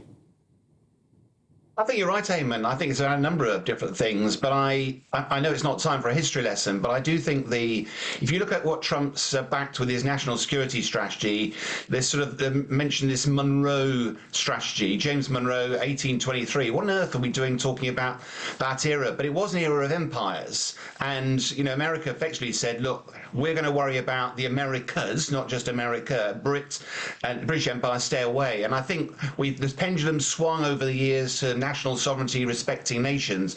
Feels like that pendulum swinging back again, and America is saying, look, if we've got neighbours that are behaving and putting our national security at risk, we're going to do something about it. And I think the worry for me is they've sort of said, look, China, you look after the Far East, what's going to happen to Taiwan?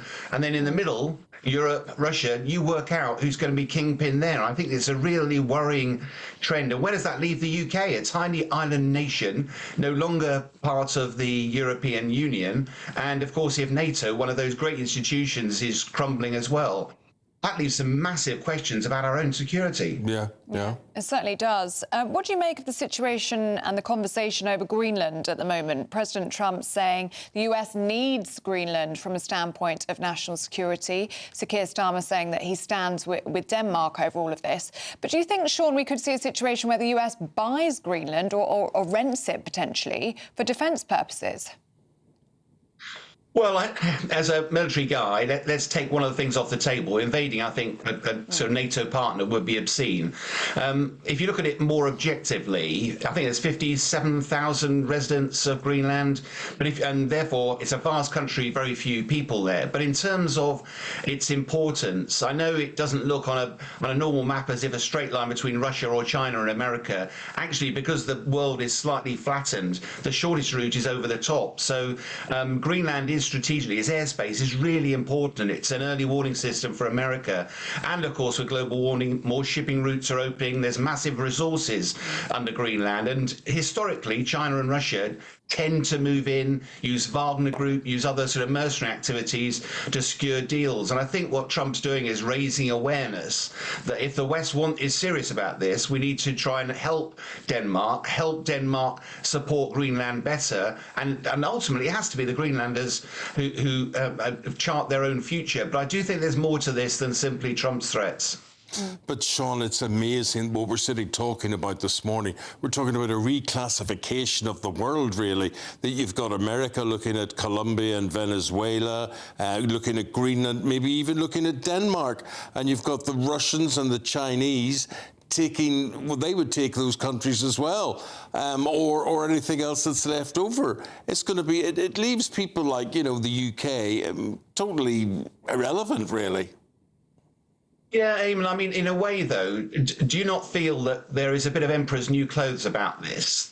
We've been sort of, I think, naively over the last 35 years, believing the peace dividend, institutions like the International Criminal Court, the International Court of Justice, the rule of international law, actually, in a way, they've been completely ignored by lots of countries. The United Nations, we've got Russia as one of the key protagonists, and yet they've invaded another country, completely the opposite direction to what the United Nations stands for. I think there are a lot of these institutions that have become less and less relevant. They were born 80 years ago or more at a time and place when they were relevant. Today, many of those I don't think would have been invented if the world was constructed today. And therefore, we've sort of skated on the surface for many years and just gone, yes, we believe in the rule of law. But lots of countries out there have not been following it. Maybe this is a wake-up call to the realities of the world. The trouble is, as you say, the worry is, where does that leave a small island nation like ours? Well, thanks for waking us up this morning, Sean. That's certainly food for thought. Appreciate it. Thank you. We'll leave it there. Sean Bell. And you have your say. Sean said his say this morning. Please do have your say. Register your opinion by scanning the screen there. gbnews.com/your say. Joanna's been in touch on this, saying Trump and Greenland, I have mixed feelings. Trump needs to guard against Putin and Xi, but in return, the US already has a good chunk of oil. What do they want with Greenland? Keep those views coming in. The Coalition of the Willing are meeting later today in Paris to discuss Ukraine's future. Yes, President Zelensky will speak to US representatives during his trip as Sir Keir Starmer and President Macron continue to push for peace in Ukraine. But can fresh talks bring the end to almost 4 years of conflict? Yeah, it's a big question. Well, elsewhere in politics, the Prime Minister is set to put a post-Brexit bill to MPs. Now, this is suggesting to align with the EU on rules covering food standards, animal welfare, pesticides and energy markets. Deputy Editor for Spiked Online, Fraser Myers, joins us in the studio. Fraser, that might be all very well and good whether he politically carries this or not, but with the general public, the people who voted for Brexit, it can't be a happy feeling. Absolutely not. And there are, Keir Starmer will try to present this as simply a sensible measure, something that is, that will make the economy grow, that will bring down prices. I think there are much bigger risks in this than Keir Starmer seems to realise. I mean, a lot of it sounds technical, but if you think about something like agriculture, there were huge farming protests against EU rules only recently, all across the continent. If you take something like energy, actually, Europe has really expensive energy, just like we do. It's not clear what aligning with them, what good aligning with them would do for us and for our industrial competitiveness. In fact, Europe carbon pricing is actually higher than ours. So it looks as if actually energy costs, especially from gas, will climb if Starmer goes ahead with this deal. I don't see why it's a good deal for the UK. I also think we should ask, what is it about the EU that Labour sees? Which European country do they think we should be emulating? Is it France, with its spiralling debt and 4 prime ministers in 2 years with its political crisis? Is it Germany, that's practically been in recession since 2019? Is it Italy, whose leader, George Meloni, gave at her New Year's address, said that this year will be worse and harder than the last? The EU is not successful. It is not growing. It is in political turmoil. It simply beggars belief that this is the model that the Labour government are looking to improve. But is it strength in number, Fraser? We were talking about the situation in Greenland, possible situation in Denmark as well, the South American situation. America will say, basically, if this is not pinned down, we're going to have it. We're going to have everything around here. And what they don't have, Russia and China will eat up between them. So do we not have to have a big brother protector somewhere, and that is Europe? Well, I think it's a good thing to stand with our European partners, to collaborate with them, to cooperate them, especially on matters of defence. But what I think Keir Starmer is proposing is capitulation, because part of his deal, for instance, involves the European Court of Justice. That is a very strict enforcer of Brussels' way of doing things. Throwing about this term dynamic alignment, that's Brussels speak for follow EU rules. I think it would be possible for us to band together, to collaborate in a sensible way without being a patsy for the European Union. In terms of this Coalition of the Willing meeting in Paris today, do you think the situation in Venezuela will change that meeting today or potentially overshadow it? What can be achieved in these talks? I think the danger is that it is overshadowed. Zelensky has, of course, spent a lot of time in America in the past couple of weeks trying to convince Trump to back him to provide, armed cover to any post-peace deal. The danger is that the Europeans are now only talking to each other. It's a shame Marco Rubio will not be there, obviously, because he's involved in the Venezuela situation. But also Russia may simply reject any proposal that involves a coalition of the willing, because it involves troops from NATO countries potentially on the ground there. And that's a big red line for Vladimir Putin. So it may just be all talk, unfortunately. OK. Fraser, appreciate your take on things. As always. As we're saying, Fraser's had his say, you have your say. Get in touch and we'll reflect that throughout the programme as to what you see the future as being. 19 minutes past 7. And it's freezing this morning. It was -4 when I got in the car. It's set to be a cold week, I think. Aidan McGibbon's got all the details.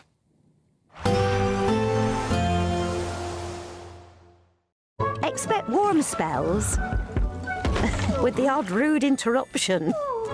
Boxed Boiler sponsors the weather on GB News.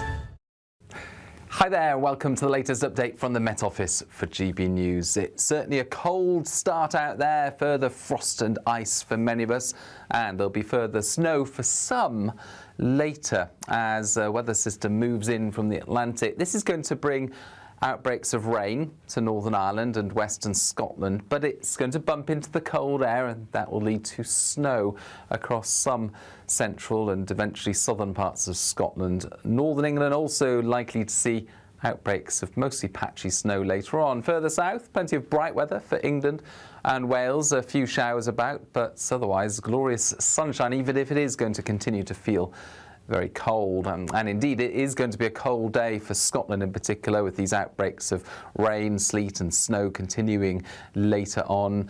The snow leading to 1 to 5 centimetres at lower levels, 10 to 15 over hills, and Northern England also likely to see some significant accumulations over hills, but patchy accumulations at lower levels.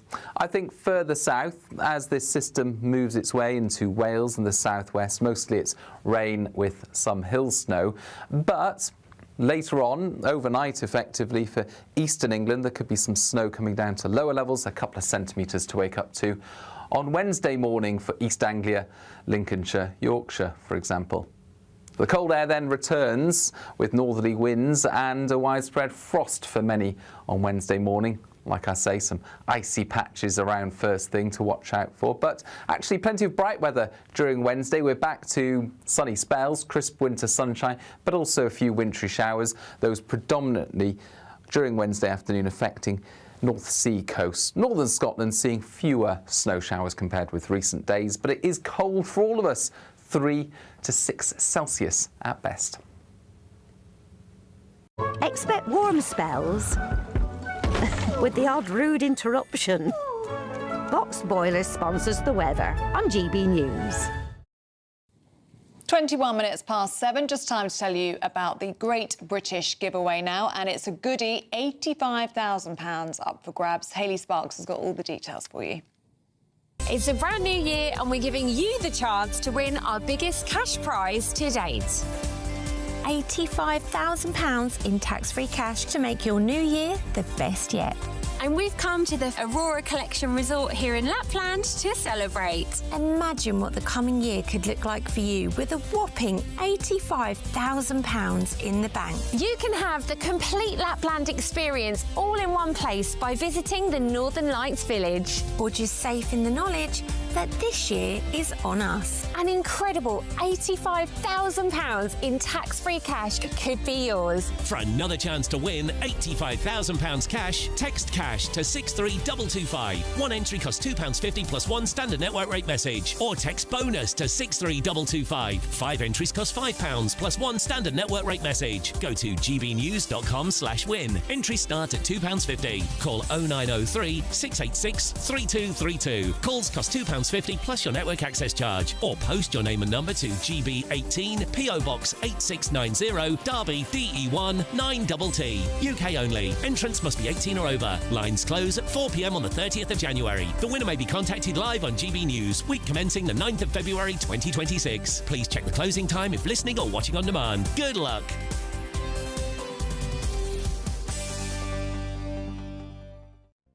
Yes, good luck. Now, do stay with us. Still to come, we're asking this morning, is it lazy to use a fat jab to lose weight? We're going to be debating that next on GB News Breakfast with Eamonn and Ellie.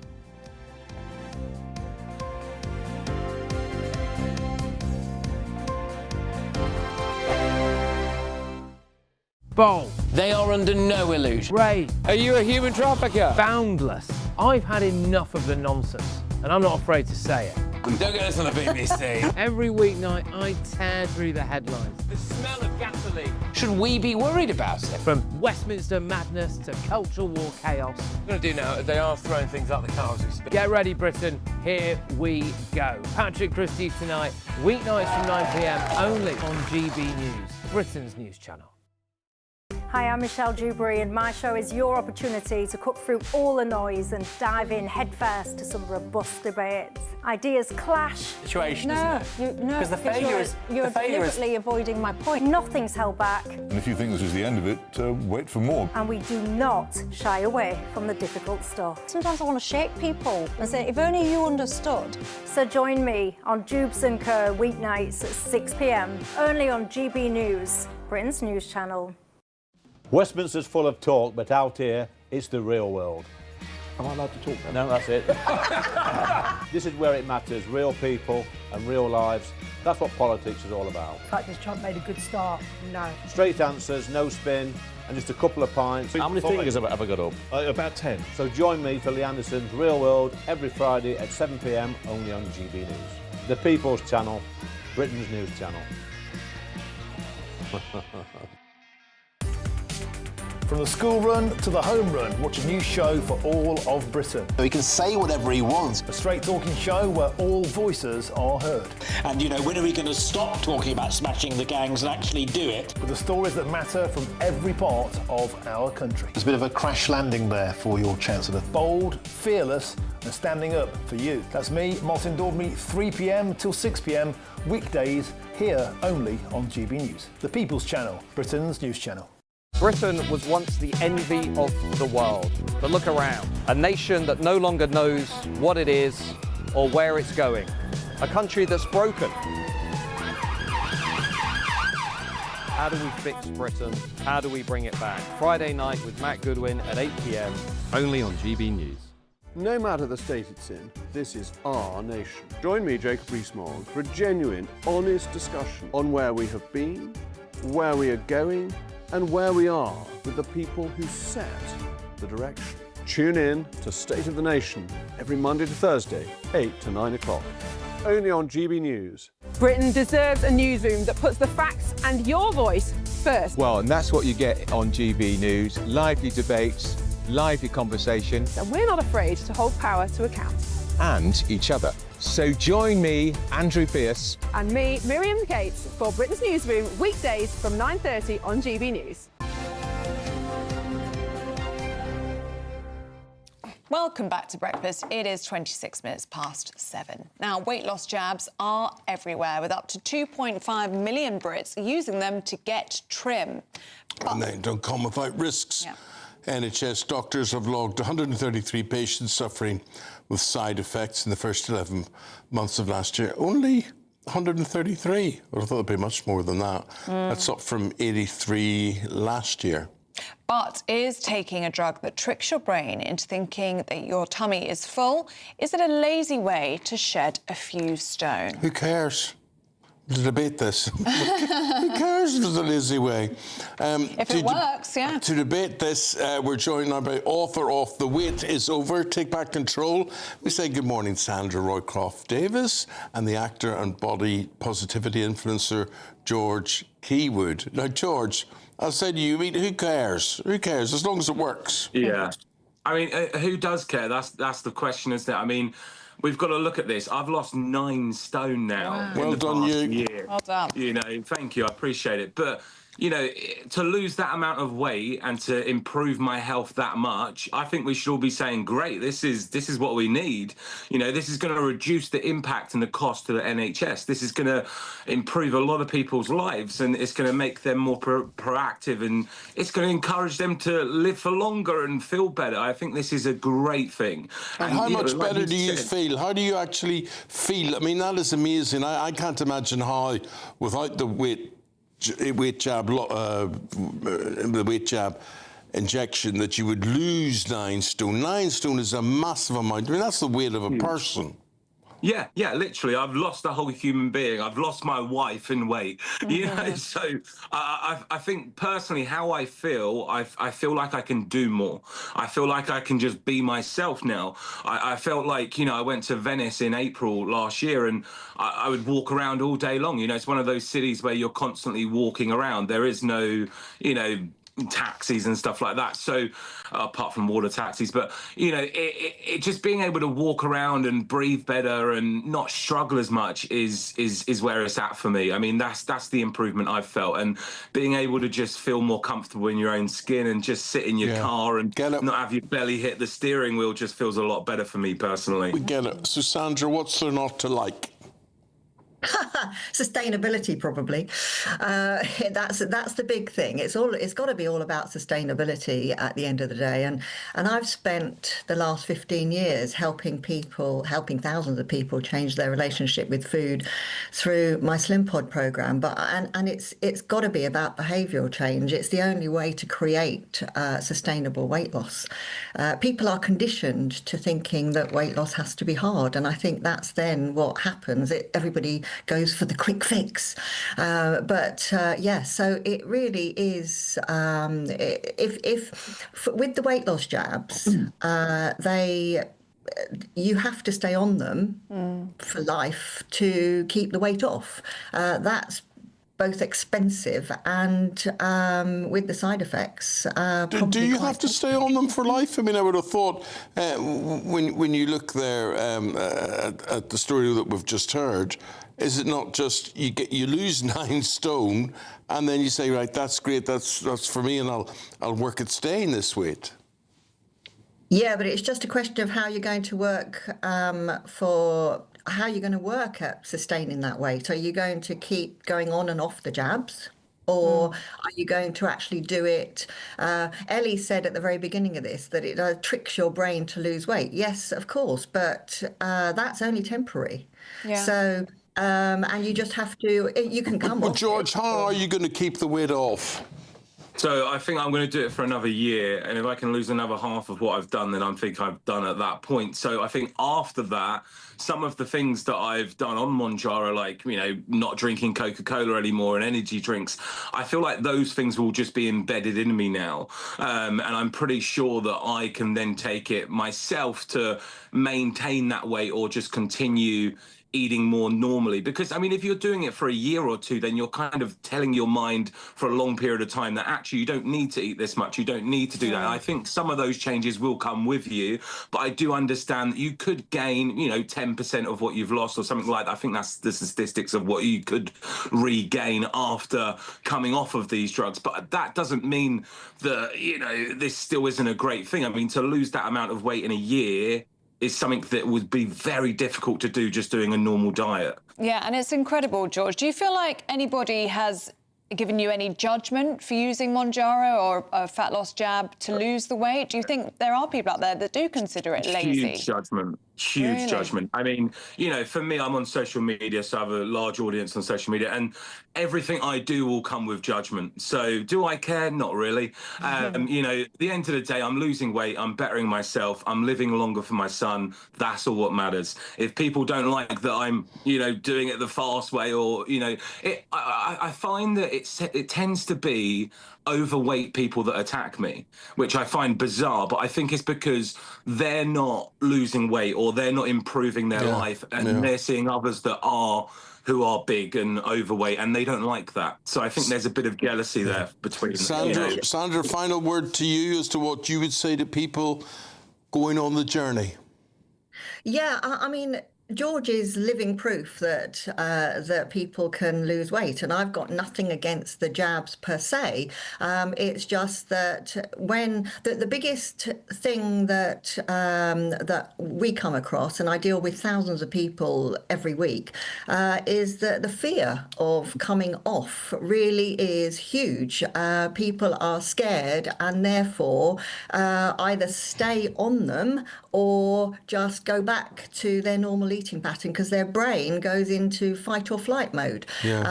So that's the biggest problem, is the fear of failure when people come off. George, I mean, you seem to be okay about that. You seem to be fairly confident about coming off. Very strong-minded human being I am.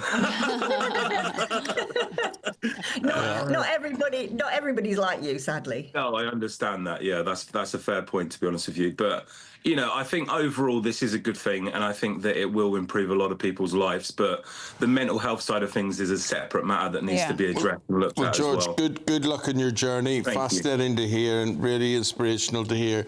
And Sandra, we hear everything that you're saying about how it should be done in your view. And George, you just said something which sent a chill down my spine. And I just want to show you, this is me. I don't drink alcohol, I don't drink tea, I don't drink coffee. Yeah. But that's the addiction, isn't it? That's your vice. No, that is the problem, yeah. I'm going to get one right now, I think, Eamonn. Well, George, Sandra, thank you very much. Really good to chat with you both this morning. Thank you. Let us know what you think on that one. Are fat jabs a lazy way to lose weight? gbnews.com/you'll say. Coming up, Ruben Amorim out, Paul Coit in. He's here next.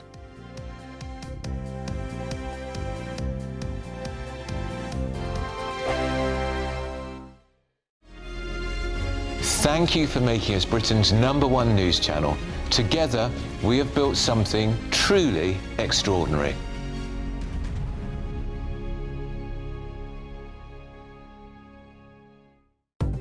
Good morning. This is the latest AI travel news from gbnews.com. In Cheshire, the A55 eastbound between the A5104 and the A483 has an incident where a vehicle has left the carriageway, with one lane closed. On the M5 southbound exit slip at junction 20, there is a broken down vehicle and one lane closed. In Kent, the M25 clockwise between junction 3 and junction 4 has a road traffic collision, with one lane shut and delays of around 30 minutes. And on the trains, Elna says do not travel between Edinburgh and Aberdeen, with disruption between Peterborough and Stevenage, while Cross Country reports disruption in northern Scotland. For travel news, go to gbnews.com. Exciting news. Every Friday, my Patrick Christie's Tonight Show is going to have a twist to it. We're welcoming some special guests. You.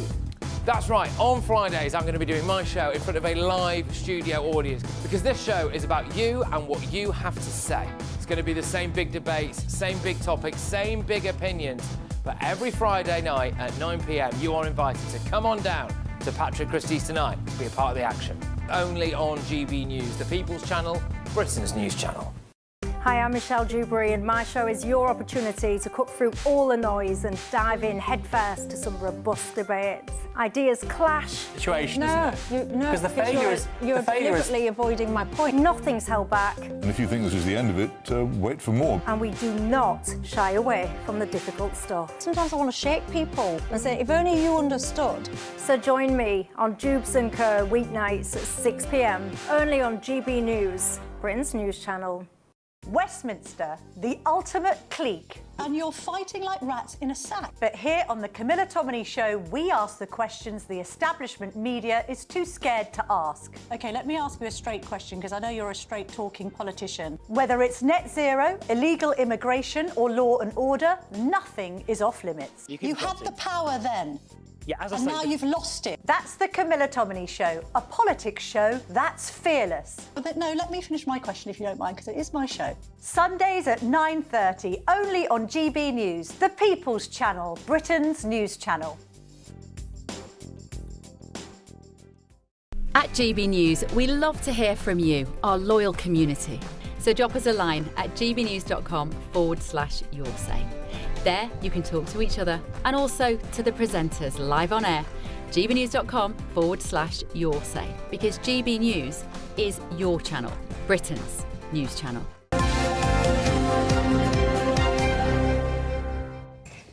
Welcome back. It's sports time. Paul Coit's here with us. Morning. Good morning. The cricket. Yeah. I know how much you love the cricket, but in the Ashes, it's not going well. No. England are going to lose 4-1. Is this the end of Bazball?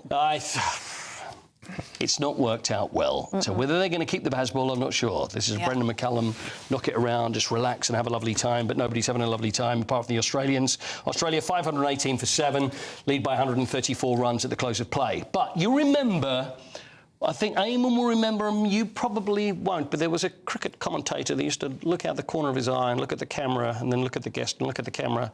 Richie Benaud. You remember Richie Benaud? Richie Benaud, yeah. Richie Benaud, one of the great Australian players of all time and one of the greatest broadcasters of cricket, without doubt, if not the greatest. There's Richie, the late, great Richie Benaud. There he looks like he's at Lord's there, and what he would do was commentate on the cricket. He'd have a great life. He'd be in Australia during the summer in Australia and then come over here and do the cricket. Now, he's been dead for quite a few years, as the late, great Richie Benaud, and the reason I mention him is that they have a group in Australia called the Richies. And what they do, there's a group and they dress up as Richie Benaud every year. A white wig on, do they? Well, have a look. I think we've got the Richies here, and it's Michael Hennessy. Look at them. There's about 300 or 400 of them. They wear the white wig and they wear the jacket and the tie. Oh, that's great, and they hold the isn't fake it? microphones. They look slightly out of their eye, out of one side, and they're all Richies. So look at those. There are hundreds of them, and they have it every year. Well, and that it was looks great. yesterday. Looks good fun.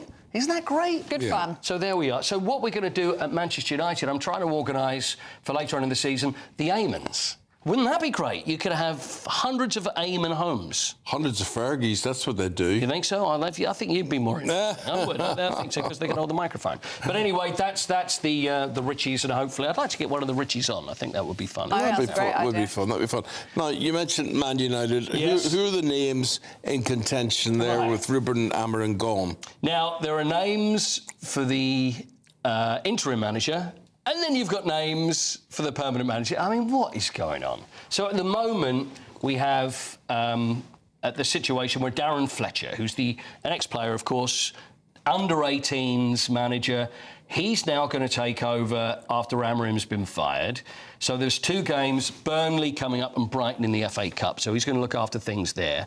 And then the aim is... So what is he? So if you've got an interim manager, what is he? Interim. And yeah. Here's the double interim. But you see, some of the names, I mean, Michael Carrick, another former player with no managerial track record really to speak of. Middlesbrough, he did quite well at Middlesbrough, didn't he? Yeah, and he did actually... Where is he now? Well, he's not anywhere now because he... Middlesbrough. But he also did work as interim at Manchester United. At United, yeah. So maybe he... But the thing is, if Darren Fletcher does a good job, then maybe keep him. But look at what happened before with who is, I know, was Ellie's favourite player, Ole Gunnar Solskjaer, as a player, and then came in as interim manager, and then he got the job permanently because he did so well. Ryan, and then he got the Ryan Giggs did well for the 3 or 4 games he was in charge. He had a good record with that. But another former player that nobody's really mentioning and would have the heart and soul for it would be Roy Keane. But would he have the temperament for it? That's the question. And would he want to leave TV? He'd be so entertaining. You know, I think if you're offered the United job, you'll leave anything. I think you're probably right. Yeah. I think you're probably right. So the thing is, so we've got the interim, then the interim, and then after the interim, the permanent. But that's, isn't it crazy? But then we're probably looking to the summer, and then it could be a situation of all the big boys that are at the World Cup. You're right. Then they'll wait, and maybe there's one. I think Tuchel is a great manager. But would he leave England? Maybe after the World Cup. If they win the World Cup, it's a possibility. Or if they don't, maybe he sticks around. But of course, money talks. It's a big job. It's still a huge job. But is it now a situation where you go in and it's like, yeah, this is not going to work?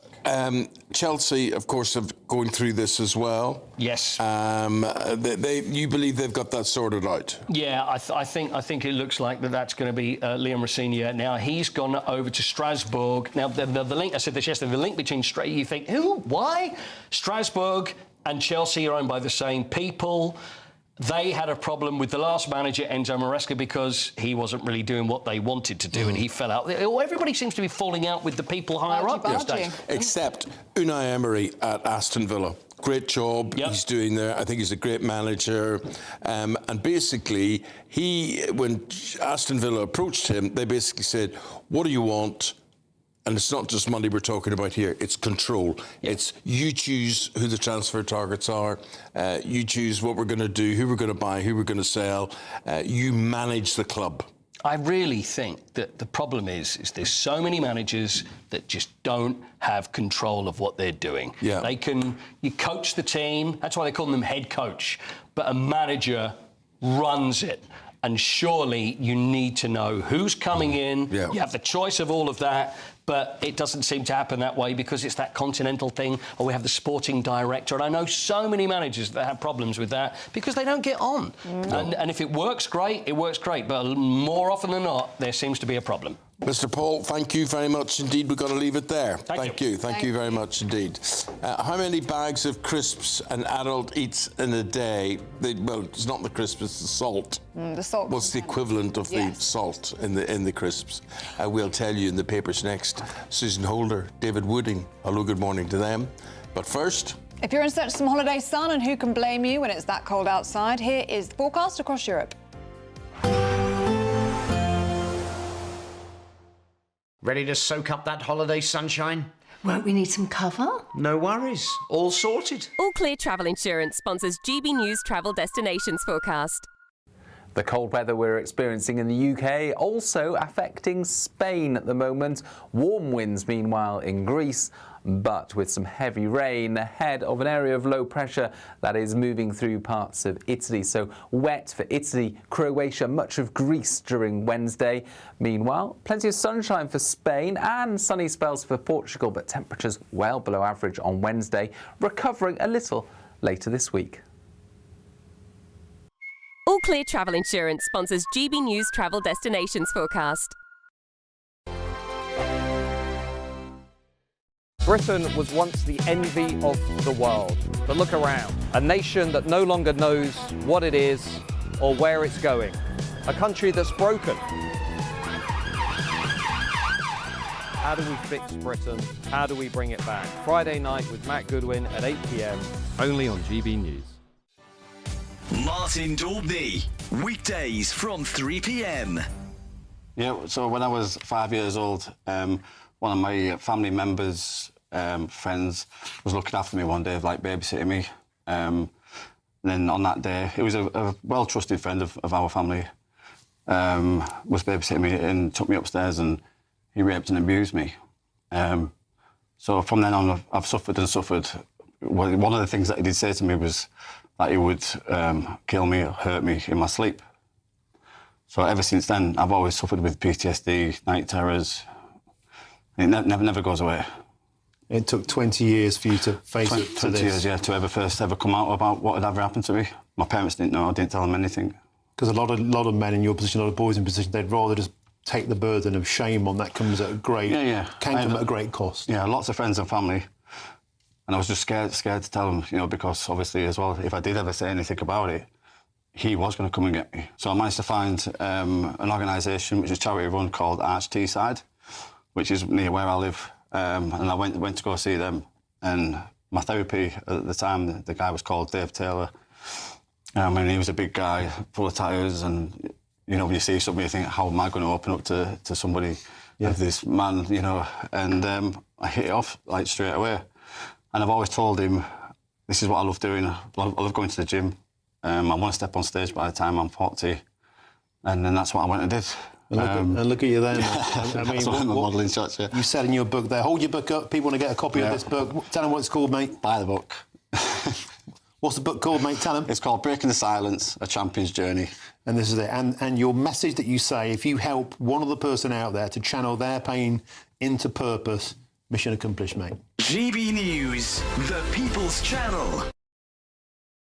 No matter the state it's in, this is our nation. Join me, Jacob Rees-Mogg, for a genuine, honest discussion on where we have been, where we are going, and where we are with the people who set the direction. Tune in to State of the Nation every Monday to Thursday, 8 to 9 o'clock. Only on GB News. Britain deserves a newsroom that puts the facts and your voice first. Well, and that's what you get on GB News. Lively debates, lively conversation. And we're not afraid to hold power to account. And each other. So join me, Andrew Pierce. And me, Miriam Cates, for Britain's Newsroom, weekdays from 9:30 on GB News.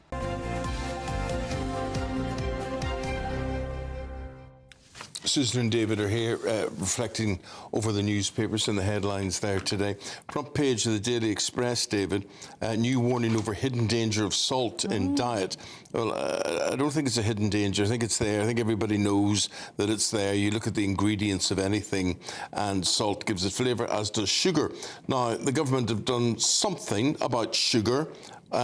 Is this proposing they do something about salt? Yeah, apparently British adults eat the equivalent of 155 packets of crisps every week. Yes. That's the amount of salt we take down. Yeah, but we don't choose to do that. We don't choose. That's forced upon us. Well, it is, because it's in everything. I mean, bread, for instance, is loaded with salt. I know somebody who had high blood pressure, which is caused by a high salt intake, and he gave up bread and said his blood pressure came down. And you wouldn't even think that the bread was contributing. No. And worse still, you buy these ready meals. If you ever look at the packets, you see the red flashing symbol on there telling you how it's high in salt. And you go to a restaurant, you just don't know how much salt is put in. So really, you do not need to add salt to your food. No, well, because there's so much of it around. Me and my brothers used to sit and watch my mother eat.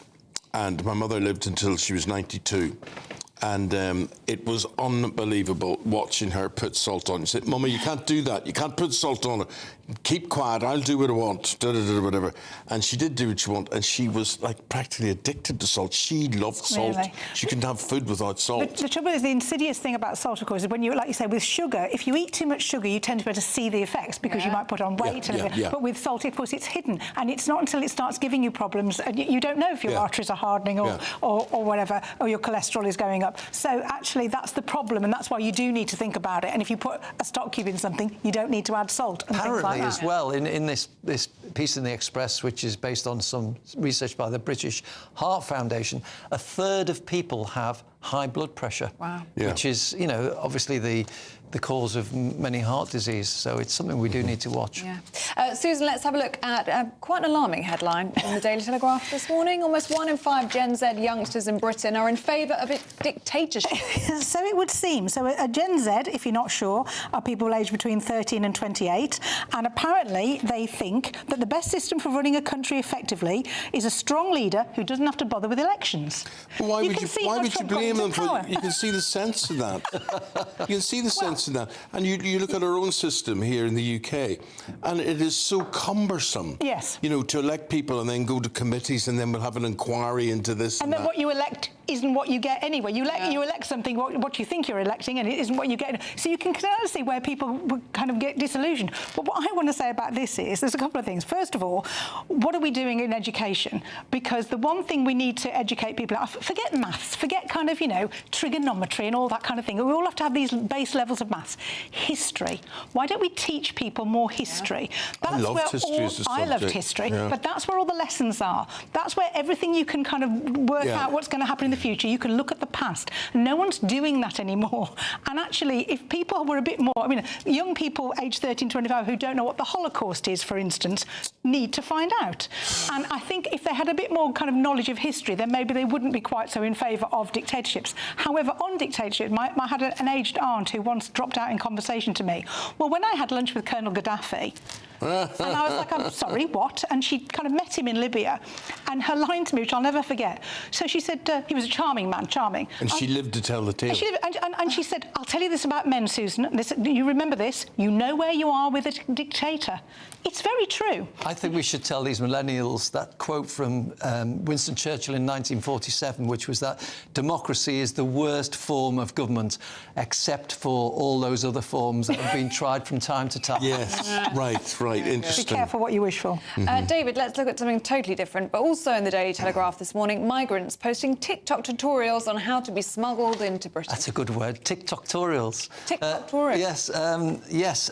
We think that the boats is the only issue we have in terms of illegal migration, but the other one, which is coming back again, is in the backs of lorries coming over on the ferries. Now, in a way, the boats the past government and now the present government are victims of the success in stopping the lorries because they get X-ray machines, heat detectors at the port of Dover. So these people who were coming over in lorries, remember the time when they were coming and jumping off in the lay-bys? That's all stopped because they're all coming on the boats. But now, because of the price of going on the boats, they've gone back to the lorries again. Interesting. OK. The guys have had their views. Please do register your view. Have your say this morning. We're talking about how cold it is out there. Has it got any warmer? Here's Aidan.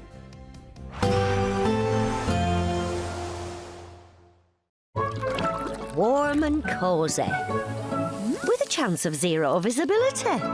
Boxed Boilers sponsors the weather on GB News. Hi there, welcome to the latest update from the Met Office for GB News. It's certainly a cold start out there, further frost and ice for many of us, and there'll be further snow for some later as a weather system moves in from the Atlantic. This is going to bring outbreaks of rain to Northern Ireland and Western Scotland, but it's going to bump into the cold air and that will lead to snow across some central and eventually southern parts of Scotland. Northern England also likely to see outbreaks of mostly patchy snow later on. Further south, plenty of bright weather for England and Wales, a few showers about, but otherwise glorious sunshine, even if it is going to continue to feel very cold, and indeed it is going to be a cold day for Scotland in particular, with these outbreaks of rain, sleet and snow continuing later on. The snow leading to 1 to 5 centimetres at lower levels, 10 to 15 over hills, and Northern England also likely to see some significant accumulations over hills, but patchy accumulations at lower levels. I think further south, as this system moves its way into Wales and the southwest, mostly it's rain with some hill snow. But later on, overnight effectively, for eastern England, there could be some snow coming down to lower levels, a couple of centimetres to wake up to. On Wednesday morning for East Anglia, Lincolnshire, Yorkshire, for example. The cold air then returns with northerly winds and a widespread frost for many on Wednesday morning. Like I say, some icy patches around first thing to watch out for, but actually plenty of bright weather during Wednesday. We're back to sunny spells, crisp winter sunshine, but also a few wintry showers, those predominantly during Wednesday afternoon affecting North Sea coast. Northern Scotland seeing fewer snow showers compared with recent days, but it is cold for all of us, 3 to 6 Celsius at best.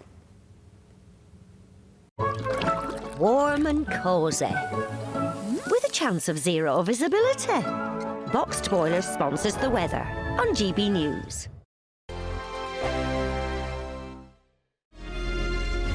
Thank you, Britain, for helping us reach 10 million followers across our social media platforms. We're truly honoured to have your trust, one follower at a time.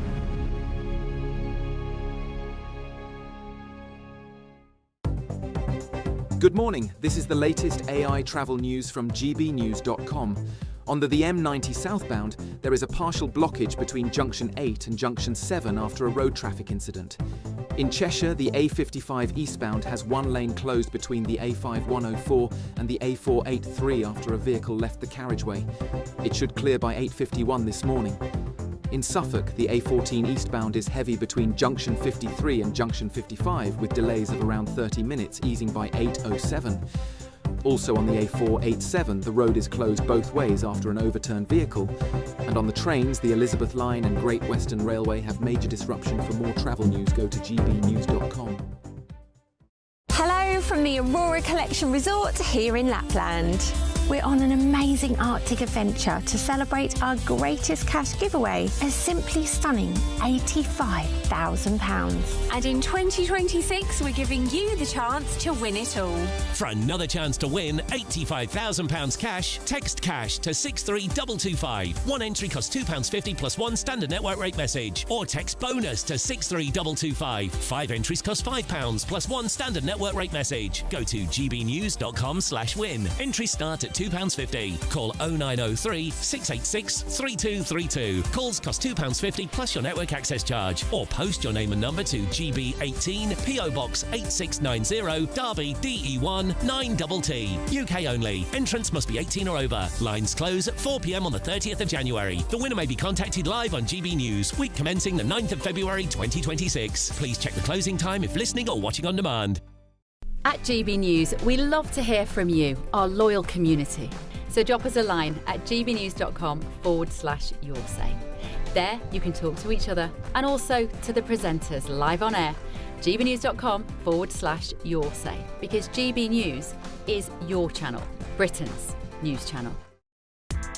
Join me, Nana Akweer, for an informative, interactive news programme with a difference. It's fun. No, he didn't say that, though. I'm so surprised. I think there's an element of truth to that. Join me from 3 p.m. every weekend, only on GB News, Britain's news channel. In the GB Newsroom, we bring you the news as it happens. With our team of dedicated journalists across the UK, we're ready to keep you up to date with what's happening every half an hour, every single day. Bulletins here on GB News, the People's Channel, Britain's news channel. A really important thing about GB News, and it's brought something completely different to the landscape. The mainstream is all about keeping the status quo as it is, ticking along quite nicely. They don't want to ask difficult questions. GB News exists because there is a desperate need for fearless journalism that puts the people first. GB News came on the scene as a disruptor, and it has always been a disruptor ever since. Journalism in this country has been a cosy world full of groupthink until now.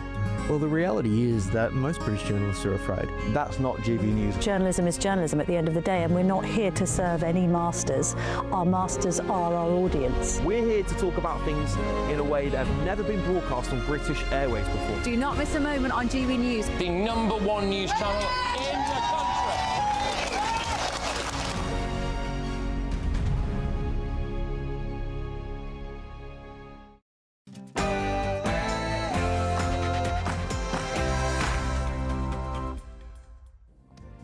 Nicolas Maduro tells an American court he is a prisoner of war. Yes, the ousted leader pleaded his innocence as he appeared before a judge in Manhattan. Now, it comes as Donald Trump sparks tensions around the world, setting his sights on Greenland and Colombia. For Greenland is for Greenland and the Kingdom of Denmark, and for Greenland and the future of Denmark only. Sir Keir Starmer throws his support behind Greenland, rejecting Donald Trump's threat to seize the territory. Earlier, we spoke to Health Secretary Wes Streeting. We are very clear about Greenland. It is for the people of Greenland to determine their own future. They've been very clear about where they stand. They are part of the Kingdom of Denmark. They are part of the NATO alliance. Brexit betrayal? Keir Starmer preparing a post-Brexit bill to transfer powers to the EU on rules covering food standards, animal welfare, pesticides and energy markets. Elsewhere, European leaders will meet in Paris today to hold high-stakes talks with President Zelensky as pressure intensifies to end the war in Ukraine. Yes, European leaders will be treading on eggshells in Paris today, working with the United States to finalise those security guarantees for Ukraine, while also wondering how to deal with Donald Trump's threat to annex Greenland. Today marks 5 years since the Capitol Hill riots, a day that led to the deaths of 5 people, including a police officer, and more than 50 arrests. Police chiefs are under scrutiny after it's alleged anti-Semitic preachers and mosques were consulted on the Maccabi Tel Aviv fan ban. We've been talking today about fat loss jabs. Are they a lazy way to lose weight? So what if they are? We'll be weighing it up and gauging your reaction to this throughout the programme. Snow grips the UK, causing major travel disruption and school closures. We're going to be finding out if your area is going to be affected. Yeah, hundreds of schools are now going to be closed across Scotland today, with Network Rail Scotland saying not to expect trains to return to normal service until tomorrow. We'll be heading north through the day as we venture once more into the breach of the amber weather warnings. From tigers to tortoises to penguins. It's counting time at London Zoo. We're live for the big stocktake. Well, we're trying to count up the amount of Manchester United managers over the past 10 years. Ruben Amorim was fired yesterday. United now looking for an interim manager, then followed by a permanent manager. Anyway, watch this space and we'll try and keep you updated on who and where and when. Martin O'Neill is back managing Celtic after the Wilfried Nancy disaster. And talking of disasters, in the final Ashes test in Sydney, Australia are beginning to turn the screw. It's another cold start out there with frost and ice for many of us and further snow for some later. More details coming up in the forecast very soon. Hello there, very good morning to you on this Tuesday morning. However you're watching, however you're listening, you are very welcome. We're with you until 9:30. I'm Eamonn Holmes. I'm Ellie Costello and this is GB News Breakfast.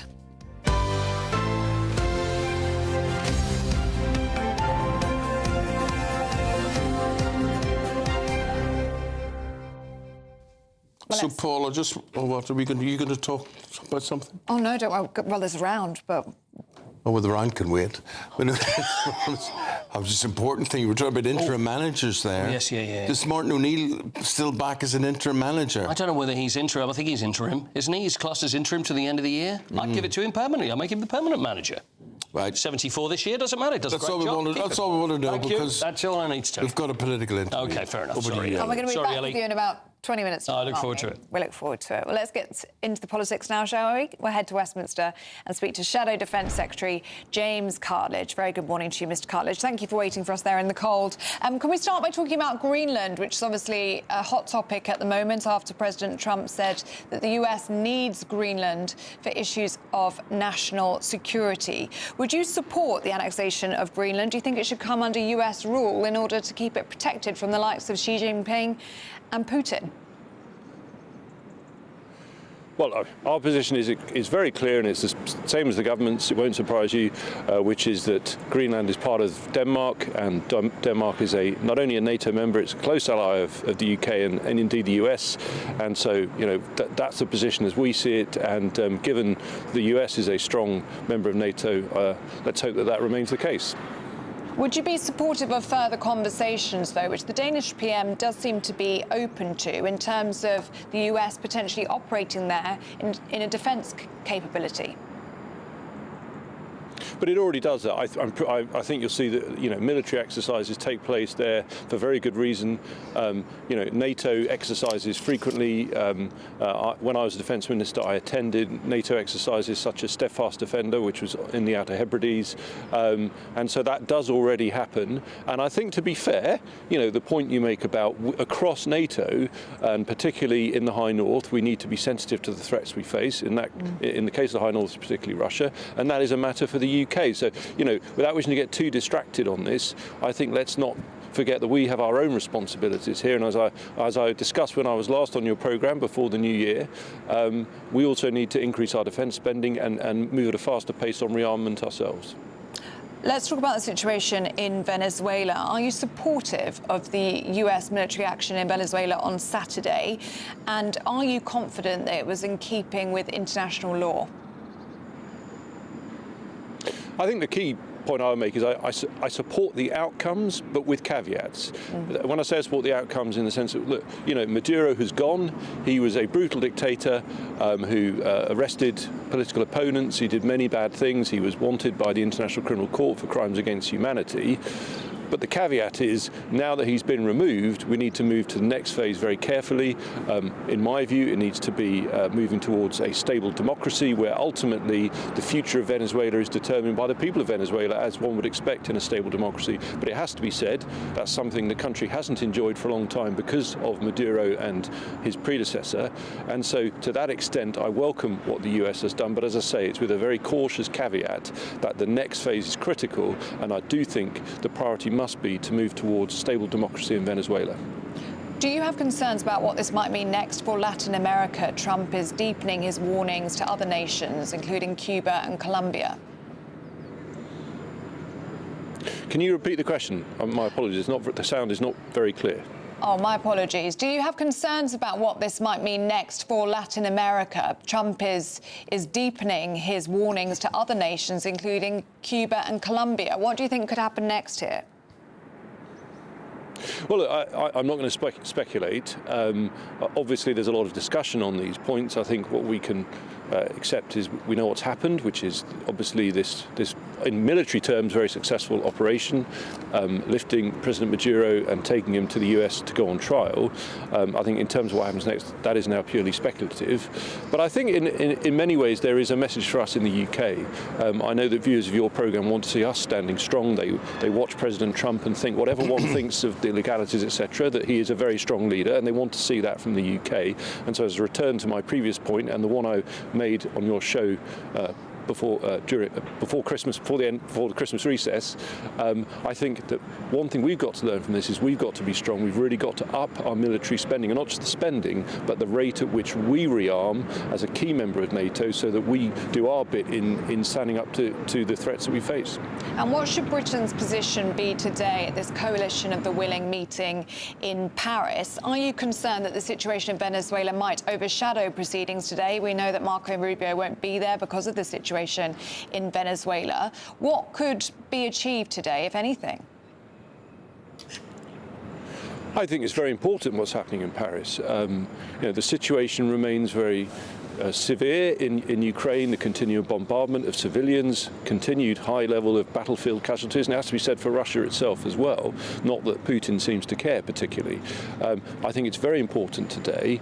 My concern on all of this is twofold. Firstly, I worry that Putin, whatever happens today in Paris, whatever discussions take place among the coalition of the willing, is he serious about peace? Which is why, for me, without wishing to be repetitive, I think Britain within this, whatever happens today with its partners, has got to really up its game on rearmament, because I actually think even if we get a lasting peace, and I desperately want to see that, it's been a brutal war, nevertheless, we mustn't kid ourselves that ends the threat that we face. We are in a world which is going to have more threats for a long time to come, and we need to rise up to that and defend against that as well. I think, James, as well, it's important to note that what's going on in Venezuela does have a direct effect on Putin's war with Ukraine, because that's where he's offloading a lot of his oil. That's where he's trading his oil there. And it's an important marketplace for him. Now, his oil sales are going to suffer big time as a result of what the Americans have done. Actually, that's a very, very good point. I mean, look, I was struck by the coverage that immediately followed the US operation in Venezuela, in terms of revealing intelligence that I hadn't seen, in terms of, for example, Hezbollah. Yeah. So it's not just about Russia. Hezbollah receiving support from Iran via its dealings with Venezuela. As you say quite rightly, Russia heavily involved, China involved, and they're not doing it for compassionate reasons. They're not doing it because they want to support democracy in Venezuela. They've been doing it to strengthen themselves. So I do agree there is a link in that sense, and hopefully the US action will therefore mitigate against that. But I think it's probably too early to say that right now. I mean, Russia was already coming under pressure economically. As I said in my previous point, my worry is Putin is prepared to put up with that, and he's very stoic, because his priority is just to remain in power, and I think it suits him in many ways to be at war. So I hope today in Paris it's constructive. I hope we get agreement on security guarantees. I desperately want to see peace, because it's been a terrible war, not least for the innocent civilians of Ukraine. But I think I'm also open-eyed about the threat that we would still face either way, and why I think in parallel to this we need to be strengthening our defences. Yeah, I think it may be concentrating President Putin's mind. Really appreciate... Hang on a second, Mr. Cartledge. Just one more question before we let you go this morning. GB News is currently tracking American forces that are planning to intercept an evading oil tanker that is closing in on the UK. Are you aware of these plans, and should the UK support the US for these strikes? I mean, I wouldn't want to comment on something without knowing the operational detail, which I think I probably wouldn't get. I mean, generally if your Shadow Defence Secretary in the UK is involved in major military operations, you get a briefing, but I don't know the detail, and therefore I wouldn't want to, be drawn without knowing that, I'm afraid. But, it's an evolving situation, isn't it? Shadow Defence Secretary, thank you very much indeed for your time and your comments this morning. Very interesting. Thank you. You're welcome. Thank you. Now, the US President Donald Trump has called Nicolas Maduro's court appearance extraordinary. It's as the ousted Venezuelan leader described himself as a prisoner of war. Well, this was in New York yesterday. Maduro pleaded not guilty to drug trafficking and narco-terrorism as he insisted he's still Venezuela's president. He and his wife were taken from their home in Caracas in a dramatic special forces operation. Meanwhile, the Prime Minister, Sir Keir Starmer, says he stands with Denmark. It's after Washington suggested that the US should annex Greenland. Well, earlier, former Trump advisor Jason Miller insisted on The Late Show Live that America would not invade. No, I think what this is the mainstream media trying to distract away from the fact that President Trump brought to justice a narco-terrorist in Nicolas Maduro, and that he's going to actually restore democracy to the people of Venezuela. And so the whole thing on the Greenland front, I mean, Greenland should be a territory area that's controlled by the United States. I think the U.S. could do a much better job of maximizing that area, especially with those shipping lanes opening up and the Russians and the Chinese pushing their military into the Arctic Circle in that part of the world. But no, there's not going to be an invasion of Greenland. That's just a silly distraction. Well, joining us now is GB News national reporter Charlie Peters. Morning to you, Charlie. So Jason Miller there calling it a silly distraction. How seriously then should we take President Trump's comments over Greenland?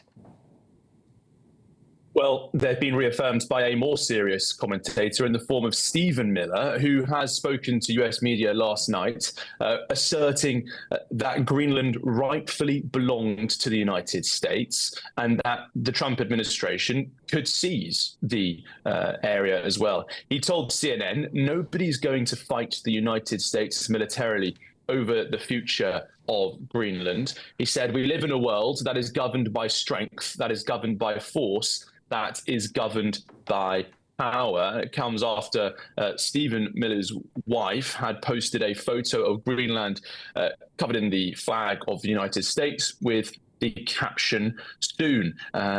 It also comes after the president himself had made comments about how the United States needs Greenland.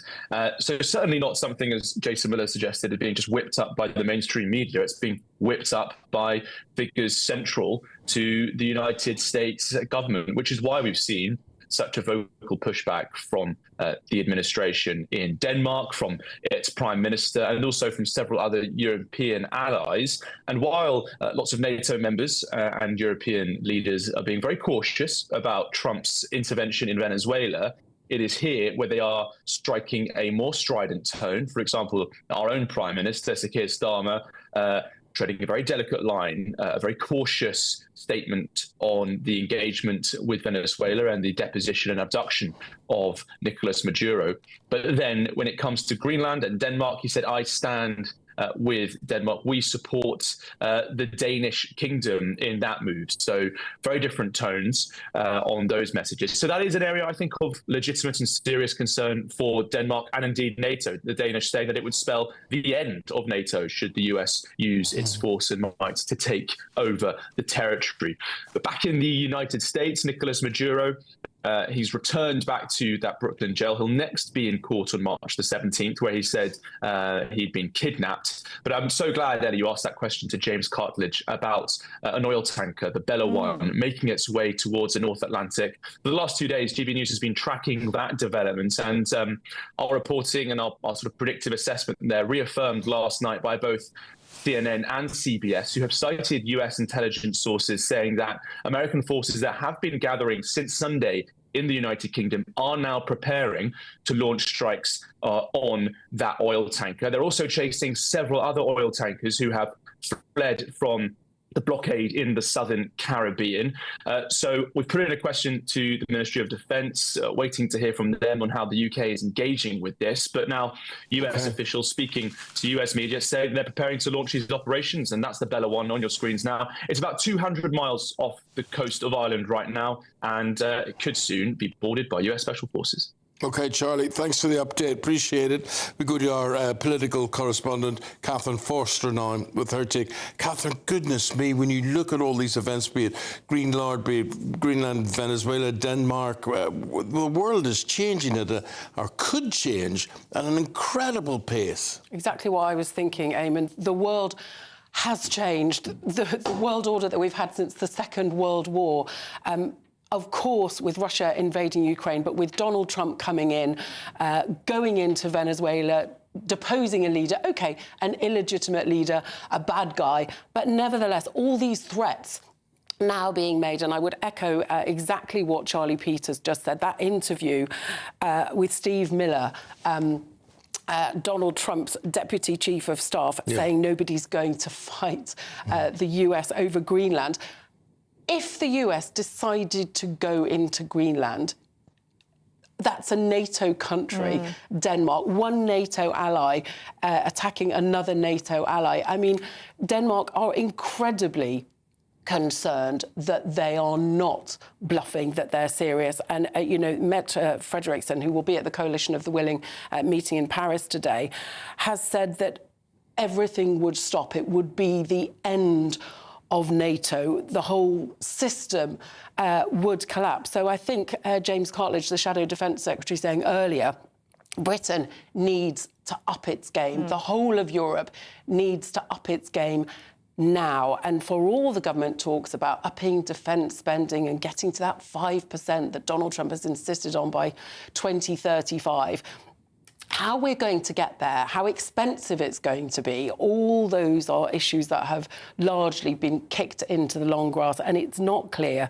that we have got the time. But meanwhile, today, the Coalition of the Willing meeting in Paris, the Prime Minister, President Macron, Chancellor Merz of Germany, a whole host of European leaders, along with Jared Kushner from the US and Steve Witkoff, finalising, hopefully, the security guarantees for Ukraine. But of course, Europe desperately needs to keep the US on side, to keep their support for Ukraine if and when there's a peace deal, but also make it clear that Greenland is off limits.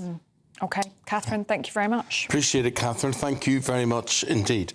Now, very shortly, we're going to be going out and about. We're going to see where the snow and the frost has hit, and -5 when I come into work this morning, and you could feel it. Oh, it was really cold this morning. -12 in some parts of the country today. Really? Yeah. And the thing that was really awful, please be careful if you're out walking today, if you're bringing the dog a walk or walking the kids to school or whatever it happens to be, because it is very slippery underfoot, and here's why.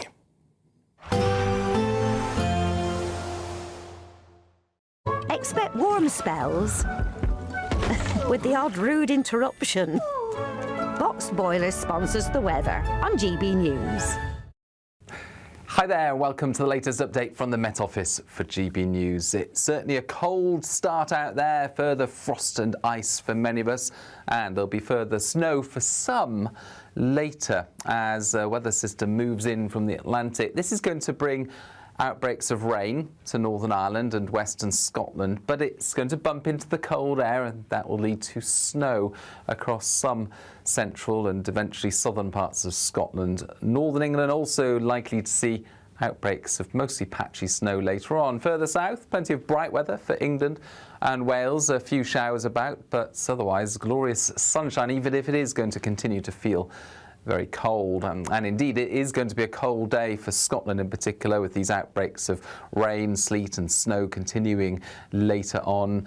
The snow leading to 1 to 5 centimetres at lower levels, 10 to 15 over hills, and Northern England also likely to see some significant accumulations over hills, but patchy accumulations at lower levels. I think further south, as this system moves its way into Wales and the southwest, mostly it's rain with some hill snow. But later on, overnight effectively for eastern England, there could be some snow coming down to lower levels, a couple of centimetres to wake up to. On Wednesday morning for East Anglia, Lincolnshire, Yorkshire, for example.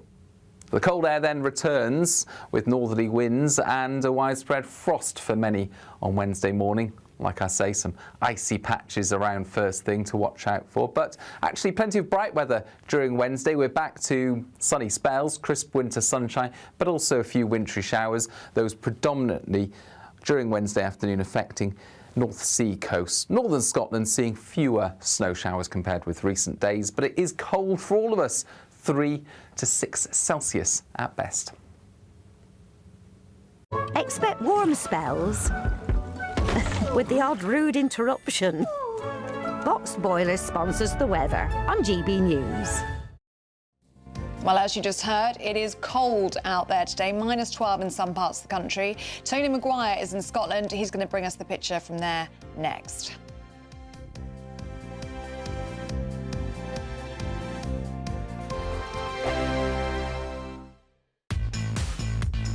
Five hosts, 5 opinions, 5 fearless debates, 5 unfiltered takes on the day's news. 5 reasons not to be anywhere else on Saturday night. This is the Saturday 5. You got me. You got me good there. Britain's biggest Saturday night TV show. It's not a bad brand. Yeah. Uncensored. Very, very racy tonight on the unpredictable. What did she say? Can you translate it for us? And always entertaining. And how can a country go from being led by William Wallace Saturday nights from 6 p.m. only on GB News. The People's Channel. Britain's news channel. You're going to want to stay tuned, trust me. Martin Daubney, weekdays from 3 p.m. I think it's just good, honest, humble food. And yeah, as people get away from the ultra-processed stuff and get back to their roots, and what's better than a good jacket potato? Do you know what? Sales of jacket spuds have gone through the roof. The big potatoes at Waitrose. There's been a 178% increase in people looking at recipes. And I just think it's wholesome, it's affordable, it's comfortable, you know, it makes you feel good, it's back to basics. That, I think, at the moment, sums up the nation. I think very much it being affordable as well, with the climate we're living in at the moment, it definitely helps knowing, you know, you're putting food on the table for a reasonable price, and people appreciate that. And it's good, honest food. You can feed your kids, and kids are seeing it on social media, and they're getting excited about it as well. So they're not like, you know, obviously everyone sees all the big brands, and now there's all these, you know, jacket potato people out there, and we're giving them something that's healthy, and they want to eat it. And I think the parents appreciate that. And Ben, I've seen your videos. They queue around the block to get to you. If people are in the mood to cook a potato tonight, of course, we don't want to affect your sales. What is your sort of top of the pops spud recipe? Give it to us. Oh, it's all about variety. It's picking the right potato is really important. Get a nice melody or a cara or culture or something like that. Nice and big. In the oven, if you can. Hour and 20. Get a nice crispy skin on there. Loads of butter, loads of cheese, and a nice curry on top or something. That's my go-to. Ooh. Now that was a final little curveball there you threw at the last minute there, Ben. GB News, the People's Channel. No matter the state it's in, this is our nation. Join me, Jacob Rees-Mogg, for a genuine, honest discussion on where we have been, where we are going, and where we are with the people who set the direction. Tune in to State of the Nation every Monday to Thursday, 8 to 9 o'clock. Only on GB News. Snow in various parts of the country, as we were reporting on today, from Scotland all the way to Suffolk. Hundreds of school closures. The Met Office issuing yellow cold health alerts, which will be in place until Friday. Well, joining us now is GB News Scotland reporter Tony Maguire. Morning to you, Tony. And how cold is it where you are? Morning. Well, it's certainly warmed up a little bit here. It's only -4 now, -6 when I left the house this morning, just to the northeast of Glasgow. But yeah, the picture across Scotland is, well, very much like this. We've stopped off on our way up north at Creef Golf Club, where the general manager popped out to talk to us a minute ago and told us that for the second day in a row, the golfing here has come to an end. Criminal, actually, when you look at the glorious surroundings, but this is very much tame when it comes to the wintry weather. Aberdeenshire particularly has been absolutely dumped with snow for the last several days, so much so that the Scottish Government Resilience meeting met yesterday afternoon to kind of talk about ways to get through to some of the towns up in Aberdeenshire that have been cut off over the last few days. And for the second day in a row today, schools will be closed, something of an extended Christmas holidays for many of the young people up in the north of Scotland.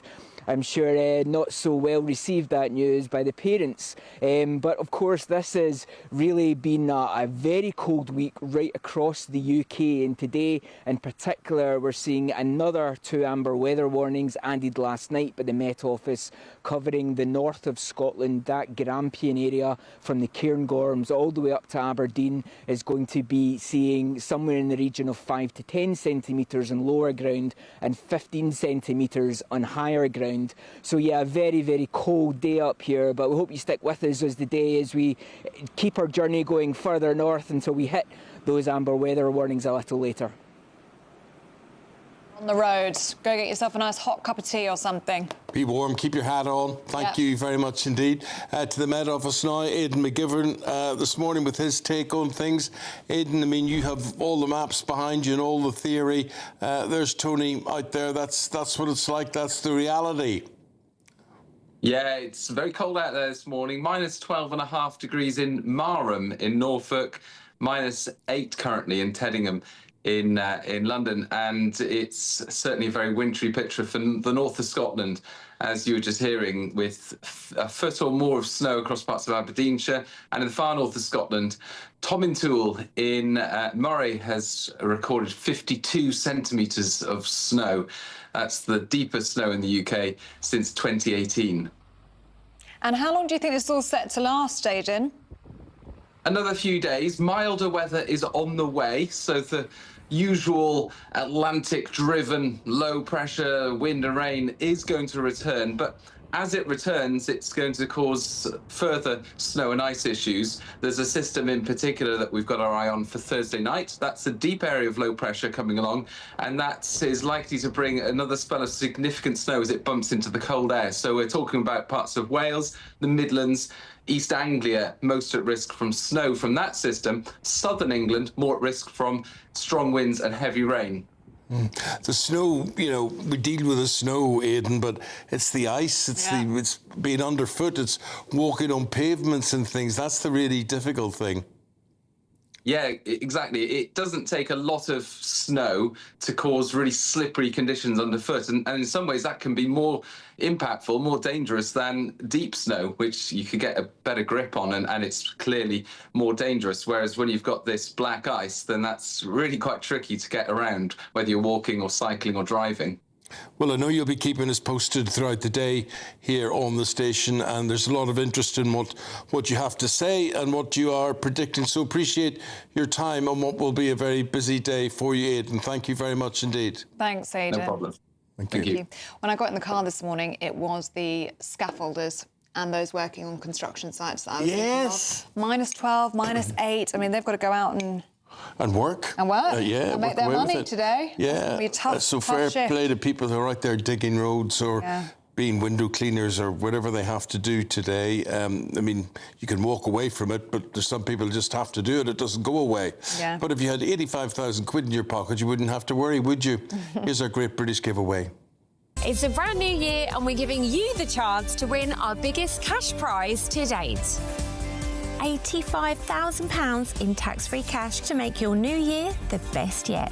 And we've come to the Aurora Collection Resort here in Lapland to celebrate. Imagine what the coming year could look like for you with a whopping £85,000 in the bank. You can have the complete Lapland experience all in one place by visiting the Northern Lights Village. Or just safe in the knowledge that this year is on us. An incredible £85,000 in tax-free cash could be yours. For another chance to win £85,000 cash, text cash to 63225. One entry costs £2.50 plus one standard network rate message. Or text bonus to 63225. 5 entries cost £5 plus one standard network rate message. Go to gbnews.com/win. Entries start at £2.50. Call 0903 686 3232. Calls cost £2.50 £22.50 plus your network access charge. Or post your name and number to GB18 PO Box 8690 Derby DE1 9TT. UK only. Entrance must be 18 or over. Lines close at 4 p.m. on the 30th of January. The winner may be contacted live on GB News, week commencing the 9th of February 2026. Please check the closing time if listening or watching on demand. Good luck.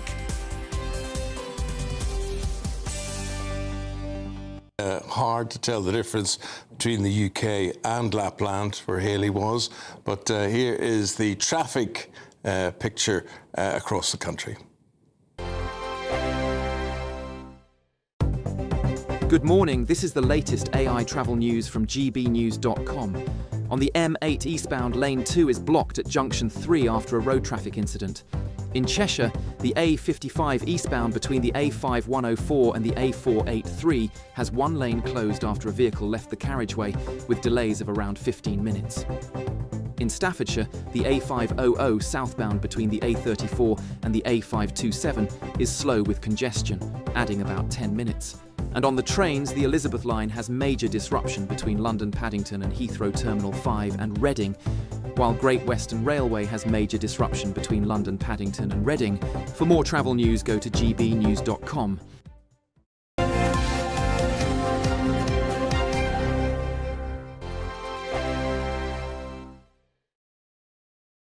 Westminster's full of talk, but out here, it's the real world. Am I allowed to talk now? No, that's it. This is where it matters, real people and real lives. That's what politics is all about. In fact, has Trump made a good start? No. Straight answers, no spin, and just a couple of pints. How many fingers have I got up? About 10. So join me for Lee Anderson's Real World every Friday at 7 p.m, only on GB News. The People's Channel, Britain's news channel. You want to know what's really going on in the corridors of power? Labour don't know what to do with you half the time, and that makes you quite lethal in the chamber. Get behind the headlines with Chopper's Political Podcast. Join me, Christopher Hope, as I sit down with the great and the good of British politics. We'll see where this ruling takes us. These are the stories shaping our nation. Chopper's Political Podcast, available now on all platforms. Listen in and stay ahead. Decisions made in Washington aren't just shaping America, they're shaping Britain too. From migration to global security, from crime to health. Whatever happens in the White House today will be felt in your town or city tomorrow. That's why The Late Show is live from Washington, DC. Cutting through the politics to show you what it all means for Britain. The Late Show live every night at midnight. Only on GB News, Britain's news channel. Bold. They are under no illusion. Brave. Are you a human trafficker? Boundless. I've had enough of the nonsense, and I'm not afraid to say it. Don't get this on the BBC. Every weeknight, I tear through the headlines. The smell of gasoline. Should we be worried about it? From Westminster madness to cultural war chaos. What I'm going to do now, they are throwing things out the car as we speak. Get ready, Britain. Here we go. Patrick Christie tonight, weeknights from 9 p.m, only on GB News, Britain's news channel. At GB News, we love to hear from you, our loyal community. So drop us a line at gbnews.com/your say. There you can talk to each other and also to the presenters live on air. gbnews.com/your say, because GB News is your channel, Britain's news channel. Join me, Nana Okoye, for an informative, interactive news programme with a difference. It's fun. No, he didn't say that, though. I'm so surprised. I think there's an element of truth to that. Join me from 3 p.m. every weekend, only on GB News, Britain's news channel. In the GB Newsroom, we bring you the news as it happens. With our team of dedicated journalists across the UK, we're ready to keep you up to date with what's happening every half an hour, every single day. Bulletins here on GB News, the People's Channel, Britain's news channel.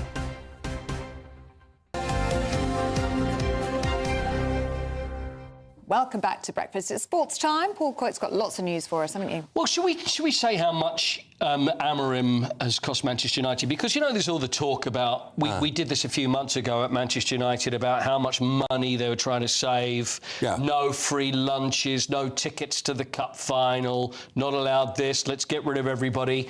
When you put it in perspective, when there's little penny pinching that's been going on, which is understandable if you're running as a business. But it is penny pinching. I suppose it's going to compared to what you're going to tell me now. Ruben Amorim, it's cost around £25 million, the whole thing. And it is just... Is that just a payoff for him? Well, £10 million goes to him for a payoff, which is, we always say, it's the only job in the world where you can fail, be abysmal, but you'll always get your money. So he'll get £10 million. Now, actually, it's 27 million. So that's they had to pay to buy out his contract when he came over from Lisbon. That was £8 million. 900 grand went to him. So £900,000 went to him to come to Manchester United early. 6.5 million a year contract, and then the backroom staff as well. And he won 25 out of 63. So the millions it's cost. And they're so careful about, no, you can't have this, you can't have that. But then you waste money that way. It's just crazy, isn't it? Yeah. Crazy money. Tell you what, I'm looking at the pictures of him and his wife who were out for a winter stroll yesterday. I love wherever his house is. That street that his house is just absolutely gorgeous. It's great pictures. I think it's probably in Hale. Is that where it is? I'm guessing that's Hale, but I might be wrong. Might be Prestbury, but beautiful, beautiful. Well, you know what? Well, when there's money coming in like that, you can live wherever you darn well like. And yes, you're right there, my friend. He's got a big smile on his face. And how do you feel about being sacked? I feel $1 million about the whole thing. When your trophies are nil and you've cost 30 mil, that's the moment. Right, cricket is not going so well. England 384, they're all out. Australia currently 518 for 7 at the end of the second day. They're going to win that test, I can tell you. So it's going to be 4-1, and that doesn't look very good. And also Wilfried Nancy, we should mention him. So he's got the elbow as well. He was. I wonder what he'll get paid off for. What, 33 days? It is 33 days. And you know Brian Clough. Do you know how long he was at Leeds? I know exactly. 44 days. 44, but he was 33. Yeah. Is it going to be someone that's going to be 22? 33 days. I wonder how much he's. You know, I'm going to look into that. But that's going to be a huge payoff as well. Yeah. And just to go stupid in decision right for from the a start. Month. And then Martin O'Neill has now gone back in, and let's hope he sticks around. I mean, he's going to be 74 this year, but it shouldn't make any difference. Look, this doesn't make any difference. He can either do the job or not. I agree. He provides the inspiration. He's got the knowledge. He's got the support of the whole fans. So he should have been there for the League Cup. They would have won that if he had have been. A horrible hammering by Rangers as well at the weekend. 3-1. Yeah. So it's the end of Nancy. But the thing is, I've spoken to so many managers over the years, and I asked them the same question: what's the most important thing? Is it tactical nous, or is it being a great manager, being a great man manager? A motivator. A man manager. And that's the answer. Yes. They all say the same thing. So we could all do it. Yeah. Just go in there, go in and play. And we all think you're fantastic and everything will be great. And can we play birthdays? Yes, let's play birthdays. We have some birthdays today. You've been looking forward to this already, and I apologise. I've been waiting for it all morning. OK, famous birthdays today. We've got a few. Some sporting, some not so sporting. Ooh. So first one, please, is Sir Clive Woodward, the winning coach of the England when they won the World Cup in Australia. I'll say. How old do you reckon, Sir Clive? He's been on the show as well, of course. I'll say 70. 70? 72. Yeah, 72 sounds good. No, yours is better. 70 is right. 70 is correct. Oh, Very well good. Done. Oh. Did you actually say no 70 and agree with 72, or are you going to? No, I was holding up the white flag saying hers sounded good, but we'll have to stick with mine. 70 is right. 1-0 to Eamonn. Eamonn's favourite player of all time, Andy Carroll. His birthday today. There's Andy Carroll. Andy Carroll. 30. Oh, actually, I nearly said how old he was. What kind of a quizmaster am I? Well, it's 30-something. What is it? I'm going to say 37. I think he's old. I am so useless at this game. I think he's old. I mean, what he's playing for, he should be in jail, really. Okay. Some of the tackles he's performed on the pitch. There's been a few. I think tackles. Assault and battery type things. Okay. He went off to France. Whatever happened to his career? I don't even. I have no idea. No idea. I'll say 40. I'll say 40. What do you say? 37. Ellie's right. 37. Yay. Right. Okay. Let's go with someone else. Someone of this parish. It's Lee Anderson's birthday today. Is it? Now this is an interesting say. What do you reckon? How old do you reckon Lee is? I reckon Lee's 65. 65. 63. He's 59. Oh, sorry, Lee. Right. Sorry, Lee. Sorry, Lee. But he's distinguishedly grey. That's what it is. It's distinguished look. There. Do you actually think he looks younger than me? No, I don't. No, of course he doesn't. But I'll say it's probably different when I'm in his company and not in your company. What about Nigella Lawson? How old is Nigella Lawson? Oh, Nigella, I love her. See, there's a tricky one for you. She could be any age. I think you're going to undercook this, and I don't mean that as a cooking pun either. How old do you think Nigella is? By the way, please feel free to play at home. Well, then that makes me think that she's older than she looks. Yes. Okay, I'm going to say 60. 60? Could be. I gotta say she's the same age as me. Are you? Yeah. What are you Well, I thought I was overrating Careful. it at 60. Yeah. No, I think she's at least 65. Oh, all right. 87 years old. 66. Is she? Is she a million? Yeah, 66. Doesn't she look great? That makes her exactly the same age as me. Exactly. There you go. Oh, well, 66. You're quite good at this game. She's preserved a bit better. So where are we? We're still 1-1, right? No. No, I think I'm Oh, you're at least you said 3-1. 65. Yeah. She's 66. All right, so we're 1-1 then. Right, final But she one looks then. great. Final one. Nigella, you look great. This is a tricky one. Rowan Atkinson. Oh, no, he could be any How age. old do you think Rowan? I think Sadiq Khan. I'd say. Rowan Atkinson. I'd say at least 70. At least 71. 71. 69. One of you is correct. Is it me? No. Oh. I'm sorry. On the money. 71. Very good. Why? Good game. Good game. That was really good. No, I mean, you got to remember, a lot of these people are contemporaries of mine. You know, you knew them from when you're young. Where are my contemporaries? Yeah, we'll have those on. Yeah, we'll have get those. some more millennials, 23. please. No one's achieved what you've achieved at your young age. I agree with That's that. why you don't have any. I don't have any. I don't have any exactly. contemporaries. No competitors. Exactly. Right. But then again, just because they're contemporaries, there's no reason you would know their exact age, which you've done today. So give yourself a pat on the back. Yes, well done, Eamonn. Well Thank done. you. Thank you very much. Congratulations. Very good. We say goodbye to you, Mr. Paul, and we say goodbye to the full English breakfast. No. We'll tell you why next.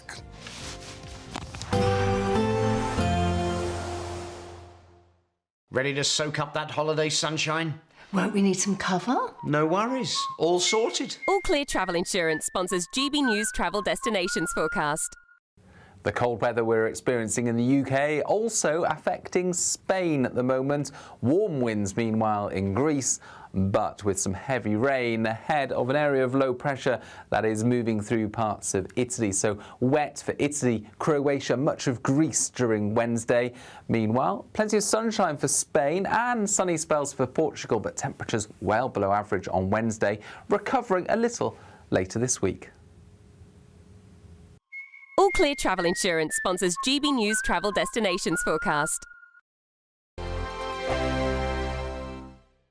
Westminster, the ultimate clique. And you're fighting like rats in a sack. But here on the Camilla Tominey Show, we ask the questions the establishment media is too scared to ask. OK, let me ask you a straight question, because I know you're a straight-talking politician. Whether it's net zero, illegal immigration or law and order, nothing is off limits. You had the power then.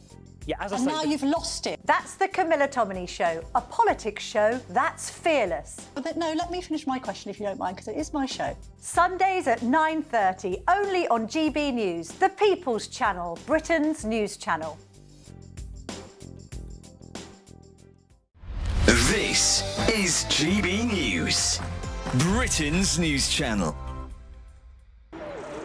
Well, here at Holbrook Animal Rescue, they're being forced to relocate, and if they can't find a suitable alternative, they'll even be at risk of closing. And I've seen the amazing work that they've done here. Just earlier we met a dog called Essie who has just found her almost possible forever home literally in the time that we were here. She only came here a couple of days ago, so it's really great work that they do for all animals. Like this one here, this is Torn, he's just a puppy, and I'm also joined by Laura Santini, who runs the shelter. Tell us a bit about Torn here. So this is just a little fellow that came in, no fault of his own.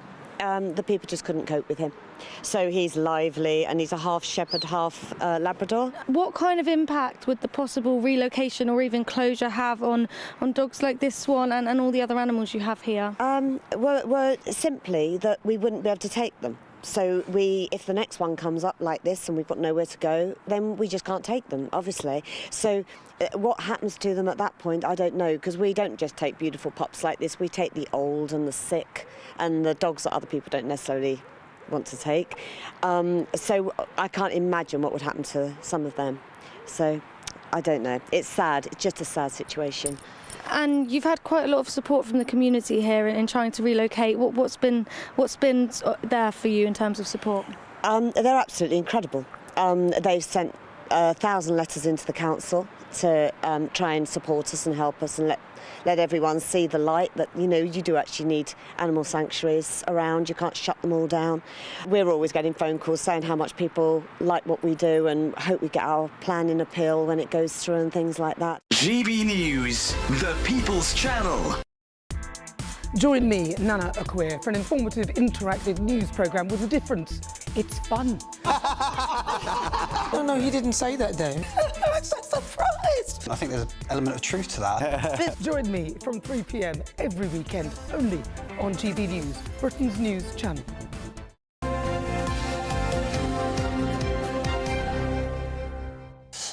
We've got Susan and we've got David, and they've got the papers in front of them today. And David, the Times is reporting online today that if you fly BA, it might be bad news in terms of your breakfast. Yes, on all short-haul flights in Club Europe and domestic flights, there will no longer be a full English breakfast. Oh. Horror of horrors. This is not down to cutting costs, though, British Airways say. It's down to giving the cabin crew more time to engage and serve the customers. And serve them what? We want them to serve us an English breakfast. What are they doing other than that? They're going to serve you a fruit plate, a yoghurt, and a pastry. So it's about cutting costs then? Yeah, exactly. That's it. So it's nothing going to explain. The thing is, they've already done away with them on some of the business class flights. They used to get them on the earlier flights. But BA is not the airline it used to be. It is a budget airline, basically, and everything but name. Also, the full English breakfast is just like a pallid sausage and some congealed egg. At the end of the day, you're not missing much. No, you're not missing much. That's very true. Bit of scrambled egg there and a couple of sausages, whatever, right. Well, flying isn't as the great joy and luxury that it once was, is it? I think budget airlines have dragged down the quality of all flying for everybody. And the thing that gets me, mate, not only does nobody dress like you with a shirt and tie and whatever, and used to dress up to go on a plane, but there is no order, so they don't suddenly say, no one stands back and says, let that lady sit down before you there, or excuse me, I'm in seat 7A, can I move over there? It's just mad rush. It is. As if standing up to get your bag out of the overhead locker is going to get you off the plane any quicker. There's a door at the front, we all have to wait. You have to let the people go in front of you, that's the way to do it, unless they're waiting for assistance. But yeah, that scramble, it is a bit bizarre. I don't know why people think that is going to get them anywhere. But I used to remember doing what was called, it was the shuttle in those days, it was called, between Belfast and London. And honestly, I swear to you, you would get on and there'd be basically 7 other people on the plane, and you'd get, you know, proper cutlery and everything. But there'd be like only, the plane was empty. Nobody did it. And now then budget airlines came along and then it's madness. See, I think travelling on the train, if they brought round a tea trolley and gave you a cup of tea, just a cup of tea for free, I think more people would do it. To treat you special. Yeah, I think more people would just bring a tea trolley down the train and give people cups of tea and coffee for free. A lot more civilised, isn't it? It would be much more civilised. That's another one, isn't it? The intercity train service. That used to be a real luxury, going from Liverpool Manchester to London, 2.5 hours, and you get a full breakfast in at a table. Now you're all crammed in. Lucky to get a train if they're running on time. I find that wheelchair bound, the airlines are very good, very, very good. Belfast really where I fly to, and they treat you very well, and they deal with it. Do you always get assistance when you book Yes, always. That's good. But trains, forget it. How do you get a wheelchair on a train? You got to do it yourself, and if you do get someone that helps you, the ramp, does it fit? What do you do when you get on board? Where do you sit with your wheelchair, whatever. So I just don't travel train. Really? Yeah. There is space for wheelchairs in some of the carriages, but I'd never thought of how you got the wheelchair But how do you on. take the wheelchair and No. a back? You need accompaniment the whole you do, way, yeah. you know, whatever. Very difficult. Anyway, so much for that. Look, I Susan, want- let's have a look at Prince Harry. Yeah. Right, and this potential U-turn. Yes. Security. So he has been trying to fight the legal battle of wanting some police protection when he visits the country, either on his own or with his wife and child, although I don't expect we'll ever see Meghan on these shores again, whatever he gets. And it does appear that he now may have won the right to have police security. And he's done this by arguing particularly to Shabana Mahmood back in September, following a couple of stalker incidents he had. He was here to do a couple of things, well-charged charity appearance and things, and apparently some woman who has been stalking him did get within his kind of very close proximity, and they have reassessed. Now, for all the things you might be able to say about Prince Harry, I do think he's a bit of a wally, but he's not a wally I'd like to see any harm come to. And I do think it's not his fault that he is who he is. He was born into a family that makes him a risk. He has increased the risk by going, trashing the royal family, trashing the country, talking about his kill rate in his book Spare. All those things haven't helped, but it still doesn't actually negate the fact that he is a potential target. And I don't think anybody, no government would want kind of, his blood on their hands if anything happened to him. If it means that he will bring his children over to the UK and the King gets to see his grandchildren, then that's a wonderful thing. Yes, of course. I think probably what will happen is they'll be doing it on an ad hoc basis. When he comes over, he will apply. And he has to give 30 days notice. Yes. But I can see also the other side, which is why people are angry about him. He's left Britain. He's given up his royal duties. He's said some unpleasant things about the royal family. And there's a lot of ill feeling towards him, which is probably feeding into the... Yeah, he's not doing the job, so why should he get one of the perks? But I have to say on this one, a security issue isn't quite the perk other things might be. So I think maybe that's where that judgment has come in. David, what about this post-Brexit bill that's going in front of the House today? Keir Starmer's asked MPs to authorise the transfer of sovereign British legal powers to Europe. Yes, this is his idea to cosy up to the EU.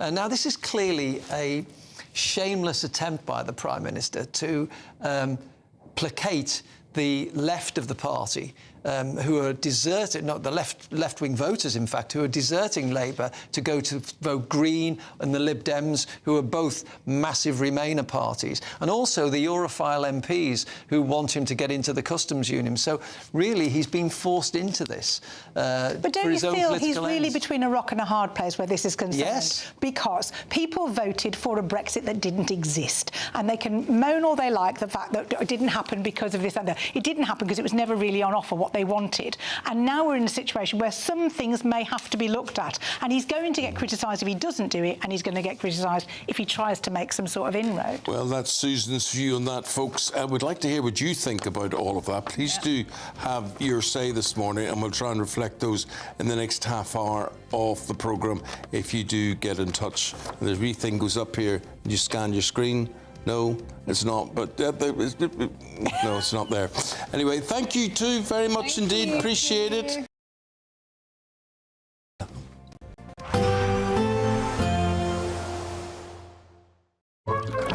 Warm and cosy, with a chance of zero visibility. Boxed Boiler sponsors the weather on GB News.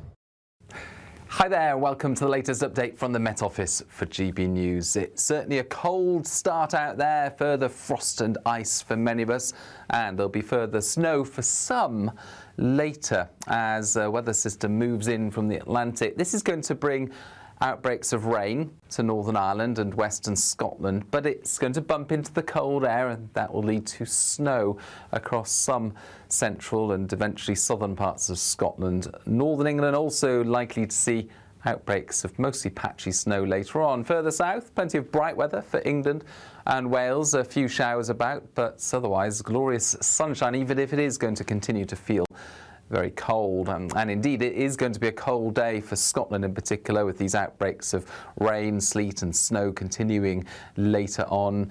The snow leading to 1 to 5 centimetres at lower levels, 10 to 15 over hills, and northern England also likely to see some significant accumulations over hills, but patchy accumulations at lower levels. I think further south, as this system moves its way into Wales and the southwest, mostly it's rain with some hill snow. But later on, overnight effectively, for eastern England, there could be some snow coming down to lower levels, a couple of centimetres to wake up to. On Wednesday morning for East Anglia, Lincolnshire, Yorkshire, for example. The cold air then returns with northerly winds and a widespread frost for many on Wednesday morning. Like I say, some icy patches around first thing to watch out for, but actually plenty of bright weather during Wednesday. We're back to sunny spells, crisp winter sunshine, but also a few wintry showers, those predominantly during Wednesday afternoon affecting North Sea coast. Northern Scotland seeing fewer snow showers compared with recent days, but it is cold for all of us, 3 to 6 Celsius at best. Warm and cosy, with a chance of zero visibility. Boxed Boiler sponsors the weather on GB News. Thank you to our global community for watching and listening to GB News. We're not only the #1 news channel in Britain, we're chosen by you around the world. This is the latest AI travel news from gbnews.com. Emergency roadworks close one lane of the M65 westbound exit slip at Junction 5 in Blackburn with Darwin. The M1 southbound between junctions 39 and 38 in Wakefield is closed for roadworks. In Leicestershire, 2 lanes are closed on the M1 northbound between junctions 22 and 23A.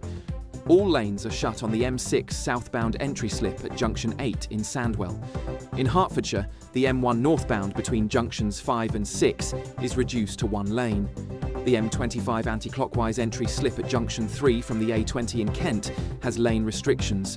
For more travel news, go to gbnews.com.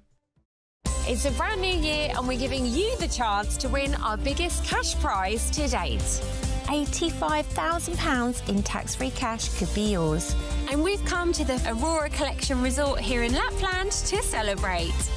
An incredible £85,000 in tax-free cash could be yours. For another chance to win £85,000 cash, text cash to 63225. One entry costs £2.50 plus 1 standard network rate message. Or text bonus to 63225. 5 entries cost £5 plus 1 standard network rate message. Go to gbnews.com/win. Entries start at £2.50. Call 0903 686 3232. Calls cost £2.50 plus your network access charge. Or post your name and number to GB18 PO Box 8690 Derby DE1 9TT. UK only. Entrance must be 18 or over. Lines close at 4 p.m. on the 30th of January. Please check the closing time if listening or watching on demand. Good luck. Westminster's full of talk, but out here, it's the real world. Am I allowed to talk now? No, that's it. This is where it matters. Real people and real lives.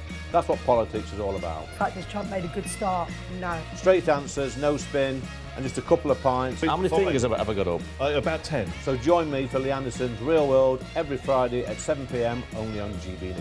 The People's Channel, Britain's news channel. You want to know what's really going on in the corridors of power? Labour don't know what to do with you half the time, and that makes you quite lethal in the chamber. Get behind the headlines with Chopper's Political Podcast. Join me, Christopher Hope, as I sit down with the great and the good of British politics. We'll see where this ruling takes us. These are the stories shaping our nation. Chopper's Political Podcast, available now on all platforms. Listen in and stay ahead.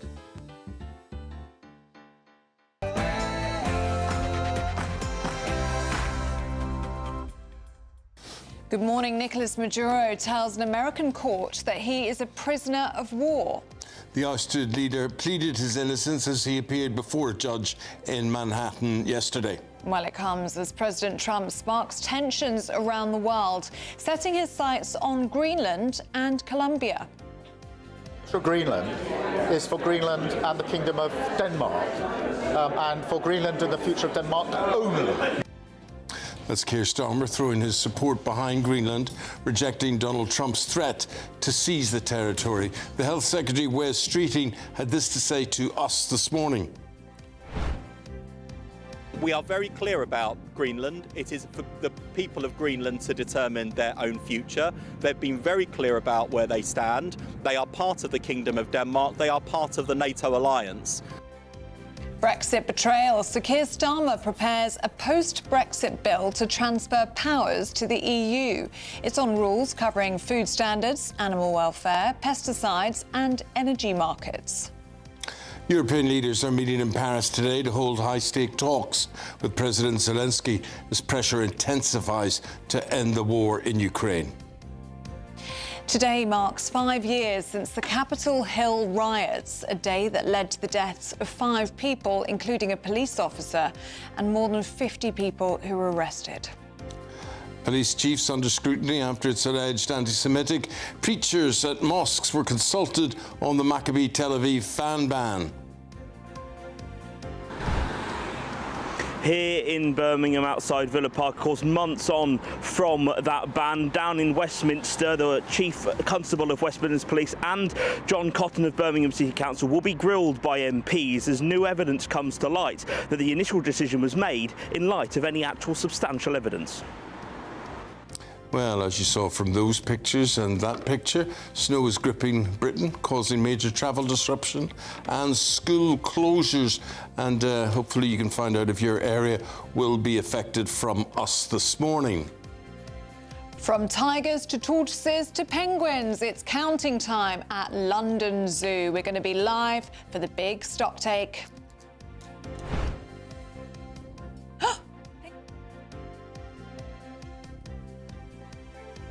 It's another cold start out there with frost and ice for many of us and further snow for some later. More details coming up in the forecast very soon. Hello there, very good morning to you on this Tuesday morning. However you're watching, however you're listening, nice to have you on board. I'm Eamonn Holmes. I'm Ellie Costello and this is GB News Breakfast.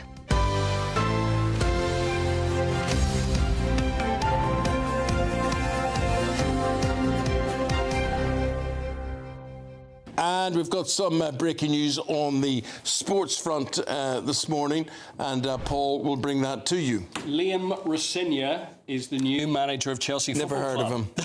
Yeah, but the thing is, this is what makes it almost groundbreaking, is someone like Liam Rosenior, who worked at Derby with Wayne Rooney. He was assistant there, he was at Hull, but then he's gone to Strasbourg in France. And you'd think, well, how does that work? How would you have the manager of Strasbourg, who's an Englishman who ends up coming over and managing Chelsea? There's a link between Chelsea and Strasbourg. They're owned by the same company. So it's almost promoting from within. So this is what was Amarin's problem at Man United. Yeah. Basically, that the owners would tell him what to do. He's saying, I am the manager. I manage all of the club and football affairs. Yep. But here you've got a situation where this guy, because they own Strasbourg as well, could just, the boss will say, you know the situation, here's what you do what we say. Well, the link between Enzo Maresca, who was the Chelsea manager, and Ruben Amorim at Manchester United, and they've left within about 3 or 4 days of each other, is really similar because it's mainly about arguments with the board and they're not happy with how things are going, and it's more than just football. So this is what's happened on both counts. So now we've got Liam Rosenior coming. He's 41 years old. And he's a really good young manager. He's a very good young manager. But it's a huge job. So the question is this too soon in his career? You wouldn't turn it down. If you get offered it, you think you don't say no. So he's going to go into Chelsea. Is it going to work? Is his style of play going to work for Chelsea? It's a really interesting one because he's almost like the new cab off the rank here because it's someone that hasn't been around for years, straight into the Premier League. Chelsea are sitting pretty, and, the only way to go is down, I'm thinking, at this stage. Speaking this morning, Rubenauer said he had been given permission to talk to Chelsea. He described it as one of the biggest football clubs in the world. He told reporters that while nothing has been signed yet, he has agreed the move verbally, and an announcement could come within the next few hours. And it has now. It's just been announced, just happened. So yeah, he's agreed, they've agreed, and he's the new Chelsea manager. Thank you, Mr. Paul. Appreciate it. Thank you very much.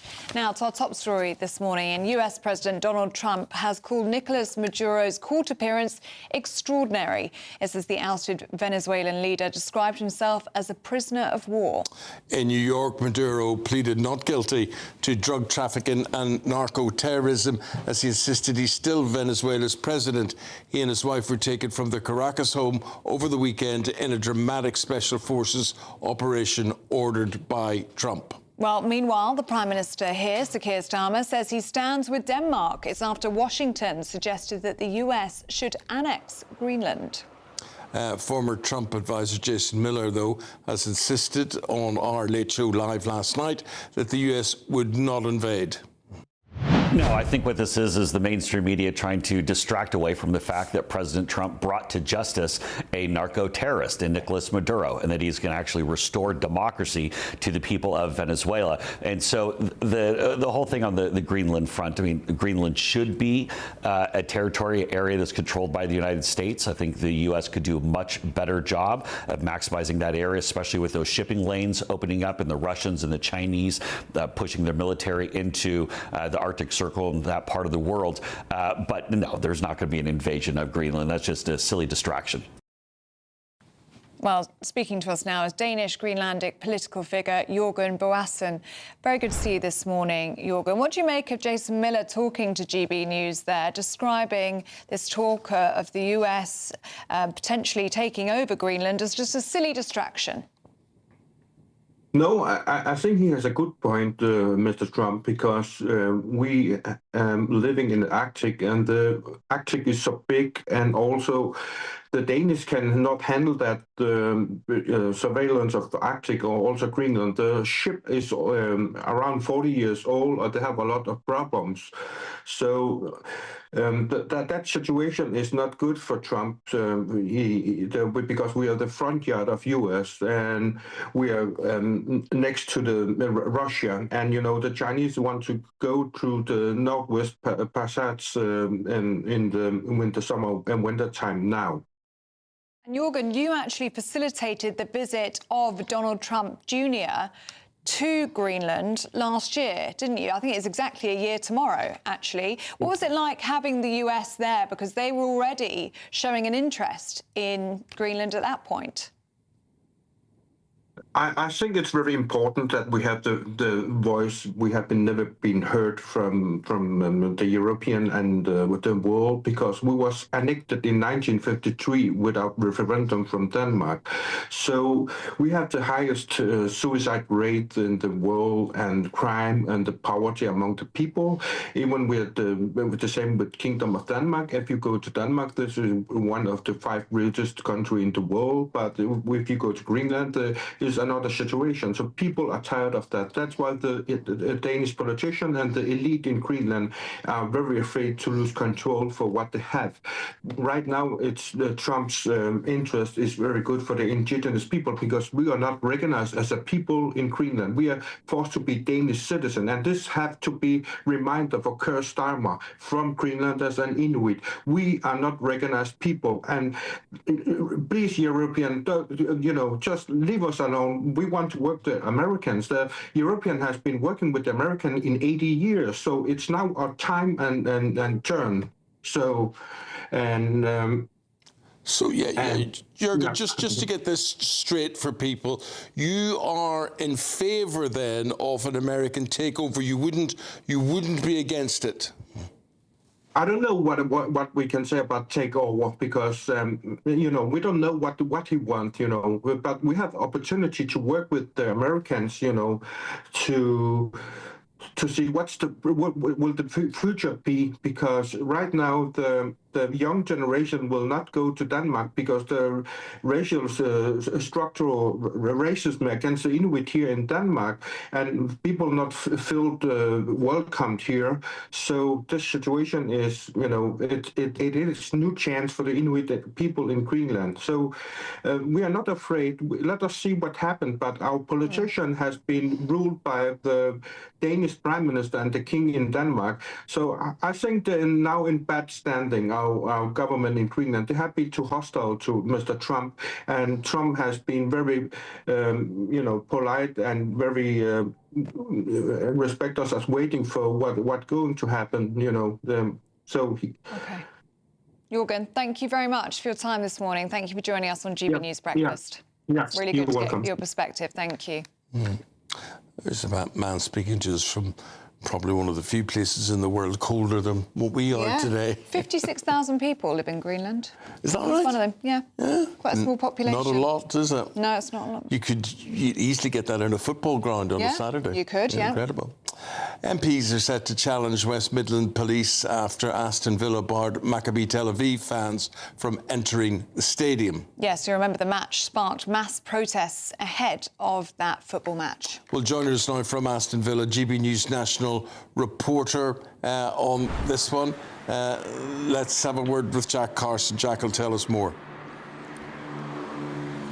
Yeah, thank you. So, Craig Guilford, the Chief Constable of West Midlands Police, had already been questioned by MPs. He's been called back to face further questions and give further evidence today, alongside the leader of Birmingham City Council, John Cotton. Now, this is all really in the days since the Sunday Times first reported new leaked documents, new leaked minutes from the Safety Advisory Group meetings. They are the group which ultimately decide every football match whether it's safe to go ahead, the safety precautions that might need to take place. Leaked minutes from those meetings seem to see that West Midlands Police and Birmingham City Council had already agreed to operate on the assumption of no away fans when they first met. Leaked minutes said that the police based their initial support on what one officer described as his professional judgment, and also in the absence of intelligence. And the force only produced new evidence, significant evidence, to make that decision clearer when a member of the Birmingham City Council staff questioned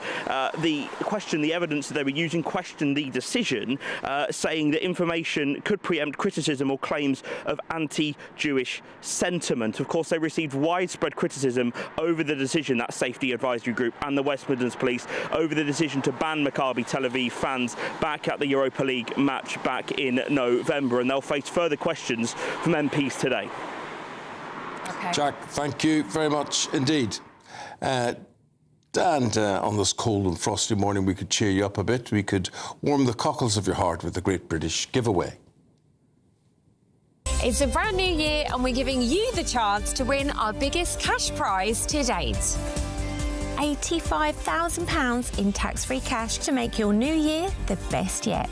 And we've come to the Aurora Collection Resort here in Lapland to celebrate. Imagine what the coming year could look like for you with a whopping £85,000 in the bank. You can have the complete Lapland experience all in one place by visiting the Northern Lights Village. Or just safe in the knowledge that this year is on us. An incredible £85,000 in tax-free cash could be yours. For another chance to win £85,000 cash, text cash to 63225. One entry costs £2.50 plus one standard network rate message. Or text bonus to 63225. 5 entries cost £5 plus one standard network rate message. Go to gbnews.com/win. Entries start at £2.50. Call 0903 686 3232. Calls cost £2.50 plus your network access charge. Or post your name and number to GB18 PO Box 8690 Derby DE1 9TT. UK only. Entrance must be 18 or over. Lines close at 4 p.m. on the 30th of January. The winner may be contacted live on GB News, week commencing the 9th of February 2026. Please check the closing time if listening or watching on demand. Good luck.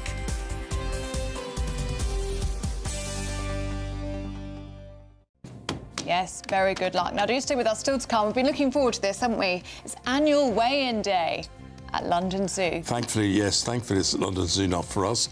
But anyway, Will Godley is going to join us live from London Zoo on this cold and frosty morning with the annual stocktake next.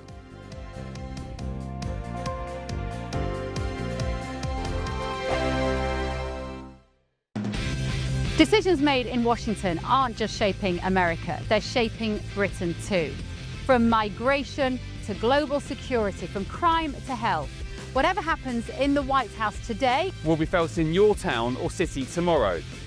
That's why The Late Show is live from Washington, D.C. Cutting through the politics to show you what it all means for Britain.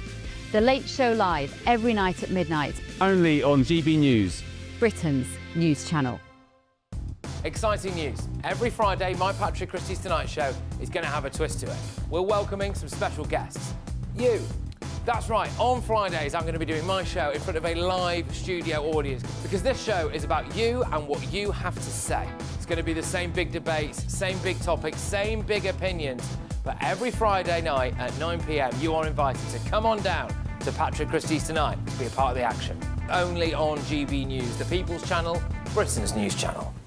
Hi, I'm Michelle Dewberry and my show is your opportunity to cut through all the noise and dive in headfirst to some robust debates. Ideas clash. Situation, no, isn't it? No, Because the failure is... You're deliberately avoiding my point. Nothing's held back. And if you think this is the end of it, wait for more. And we do not shy away from the difficult stuff. Sometimes I want to shake people and say, if only you understood.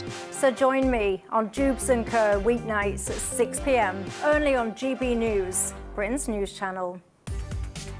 From the school run to the home run, watch a new show for all of Britain. So he can say whatever he wants. A straight-talking show where all voices are heard.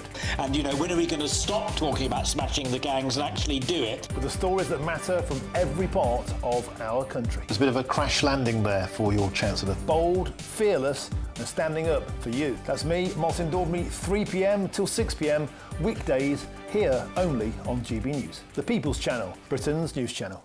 Britain was once the envy of the world, but look around. A nation that no longer knows what it is or where it's going. A country that's broken. How do we fix Britain? How do we bring it back? Friday night with Matt Goodwin at 8 p.m. only on GB News.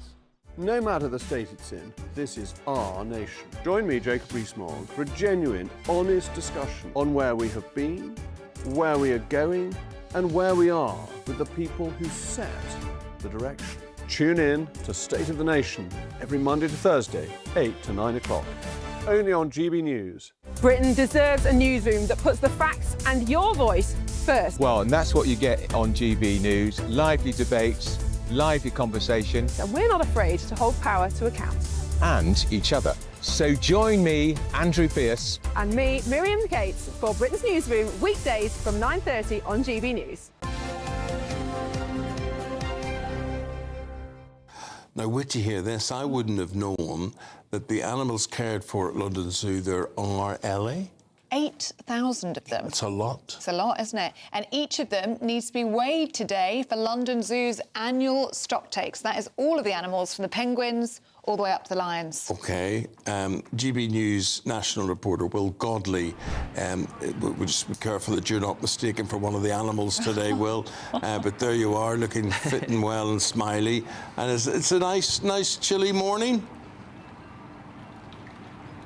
A lovely chilly morning. Good morning to both of you, Eamonn, Ellie, from here at the London Zoo. It might feel like we're at the South Pole, -4 at the moment. I might be surrounded by penguins, but no, very much here at London Zoo. And take a look around, because the penguins are enjoying themselves this morning in the water. They're actually Chilean penguins from South America. They've been swimming around, ready for their breakfast and also ready for the stock take today. Zookeepers working out exactly how many penguins there are here as they look to establish the number of animals in the zoo. And I can speak now to Jess Fryer, the zookeeper in charge of looking after the penguins here. Jess, why is this stock take today so important? So it's really, really important because it, one, means that we can check that everybody's here and that everybody's really, really healthy as well. But also the main reason for this is that we put all of this information onto a database, and that database is called ZIMS, Species 360. And what it means is that we can compare globally all of the conservation efforts that we've done here at the zoo and compare it to other zoos around the world, and also make sure that we're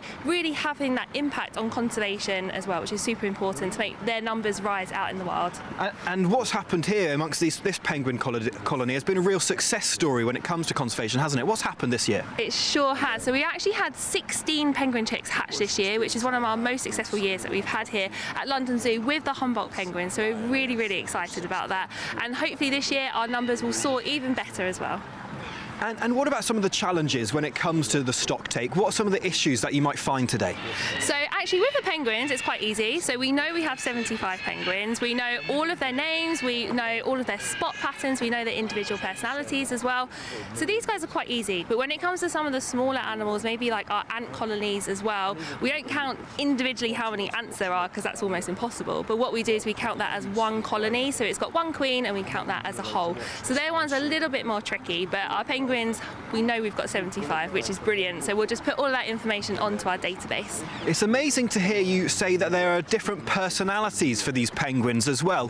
What are some of the things that you're looking out for when it comes to personalities? So actually, some of them can be very, very cheeky. So we've got Patrick, who is our oldest penguin. He's 22 years old, and then we've got our chicks this year, which are our youngest ones. Some of them are very inquisitive. Some of them are very, very nosy. Some of them can be a little bit more shy and a little bit more sort of standoffish, but actually they're really amazing species to work with. I love working with them. All of them do have their own personalities. We know who's paired up with who lives with who as well, so it's a really, really amazing animal to work with. But yeah, some of them can be a little bit cheeky, and when I say cheeky, maybe a little bit too pecky, if you get my drift, it hurts a bit sometimes. All right, Jess, thank you very much indeed. And the penguins looking rather cheeky right now, maybe posing for us a little bit as they wait for their breakfast here at the London Zoo this morning. Will, thank you for bringing us the penguins. Yeah. One of my favourite animals. Yeah, well, there cute. you are. Yeah, very cute. That's just Will. That's just Will. Right, Miriam and Mr. Andrew now. They will be taking over from 9:30. Busy morning. Yes, lots of news. I mean, we will be getting the latest on Venezuela. There seems to be some disagreement between Donald Trump and Marco Rubio as to whether or not the United States is really running Venezuela. And also, massive build-up of US military in the UK. What are they doing? Are they planning to strike a Venezuelan tanker in the Atlantic some point today? Lots of planes at the RAF base. Really? Masses of more American planes flying in. And we are talking to Lord Dannett, the former head of the Army. To see Actually, the world has changed in just a week or so. There's so much going on. And if you remember, back in the 80s, Mrs. Thatcher gave permission for the American bombers to fly from Britain to bomb Libya, and there were ructions.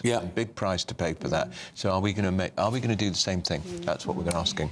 And we'll also have a Hungarian flavour, because I was at an international press conference in Budapest yesterday. I got to ask Mr. Orbán, the Prime Minister, a question about whether or not he thinks Western European nations are doomed. And his answer was very interesting. But, of course, the Hungarian approach to immigration is fascinating. They call themselves the only no-migration country in Europe. So we'll be speaking live to a Hungarian minister about the Hungarian So you were in Budapest yesterday? I was. She gets around. Gosh. She gets around. Yes, well, I flew back last night, got back very late. Couldn't find my keys, but did eventually, so I could at least go to bed last night. And if you're over 70 and you fail new eyesight tests, you're going to be banned from driving. That's going But, Andrew, I wouldn't argue with that. I think that's the way it should be. Yeah, and, of course, it's a brave government that does this, because it would be very unpopular with voters, whether they will do it, but that's currently being proposed by this Labour government. Yeah.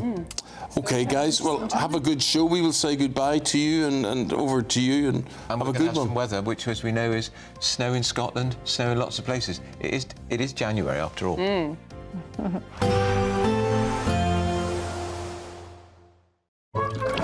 Warm and cosy, with a chance of zero visibility.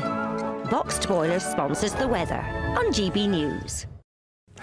Hi there, welcome to the latest update from the Met Office for GB News. It's certainly a cold start out there, further frost and ice for many of us, and there'll be further snow for some later as a weather system moves in from the Atlantic. This is going to bring outbreaks of rain to Northern Ireland and Western Scotland, but it's going to bump into the cold air, and that will lead to snow across some central and eventually southern parts of Scotland. Northern England also likely to see outbreaks of mostly patchy snow later on. Further south, plenty of bright weather for England and Wales, a few showers about, but otherwise glorious sunshine, even if it is going to continue to feel very cold. And indeed, it is going to be a cold day for Scotland in particular, with these outbreaks of rain, sleet and snow continuing later on.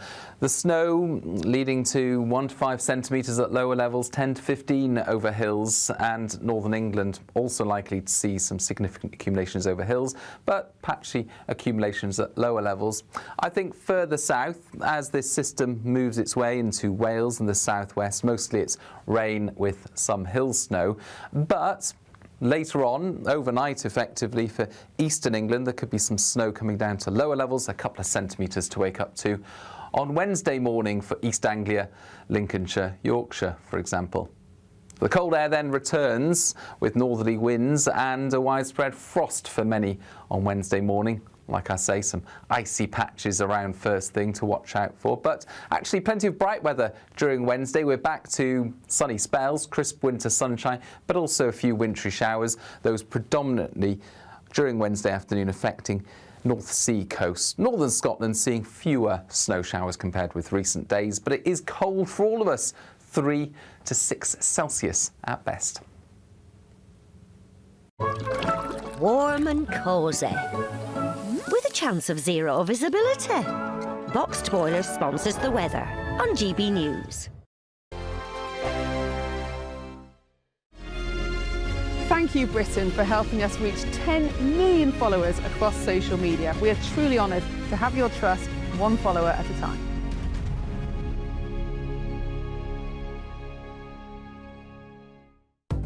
This is the latest AI travel news from gbnews.com. Emergency roadworks close one lane of the M65 westbound exit slip at Junction 5 in Blackburn with Darwin. The M1 southbound between junctions 39 and 38 in Wakefield is closed for roadworks. In Leicestershire, 2 lanes are closed on the M1 northbound between junctions 22 and 23A. All lanes are shut on the M6 southbound entry slip at junction 8 in Sandwell. In Hertfordshire, the M1 northbound between junctions 5 and 6 is reduced to 1 lane. The M25 anti-clockwise entry slip at junction 3 from the A20 in Kent has lane restrictions. For more travel news, go to gbnews.com. This is GB News, Britain's news channel. Thank you, Matt. Let's hear now from the King. This is a season when our thoughts turn to celebrations with our friends and families. In the midst of this festive period, I just wanted to ask you to join me today in finding a special place in your hearts and your minds and prayers for the hundreds of thousands of people across our United Kingdom who receive a cancer diagnosis each year, and for the millions more who love and care for them. I know from my own experience that a cancer diagnosis can feel overwhelming.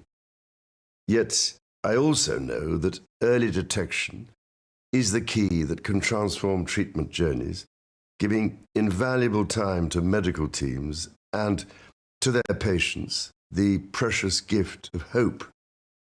These are gifts we can all help deliver.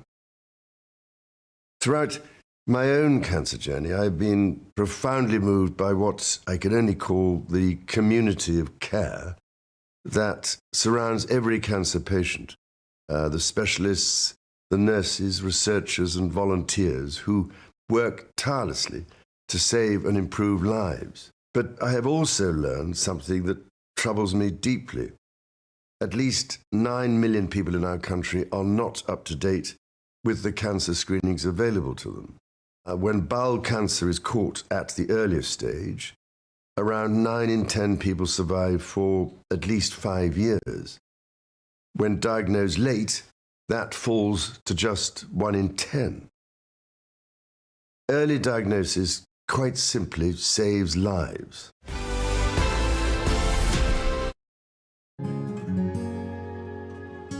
All too often, people will be sitting at home watching a press conference live, and they'll hear loads of questions being asked, and they'll be thinking, that's not my question, that's not my concern. We don't care whose feathers we ruffle. We ask the questions that you want answering. You're all standing on the street protesting and want to have an open discussion. My name is Patrick Christys. I do a show for GB News in the UK. Is it possible to talk to you quickly? Journalism in this country has been a cosy world full of groupthink until now. Well, this is the best view ever of Whitehall, looking out across all the tractor drivers of England who've come together to make their point. Hello, so as you can see, I'm here in Westminster as the protest begins. Yes, I'm very much in the thick of it. Look, we're challenging narratives here at GB News, and that's what sets us apart.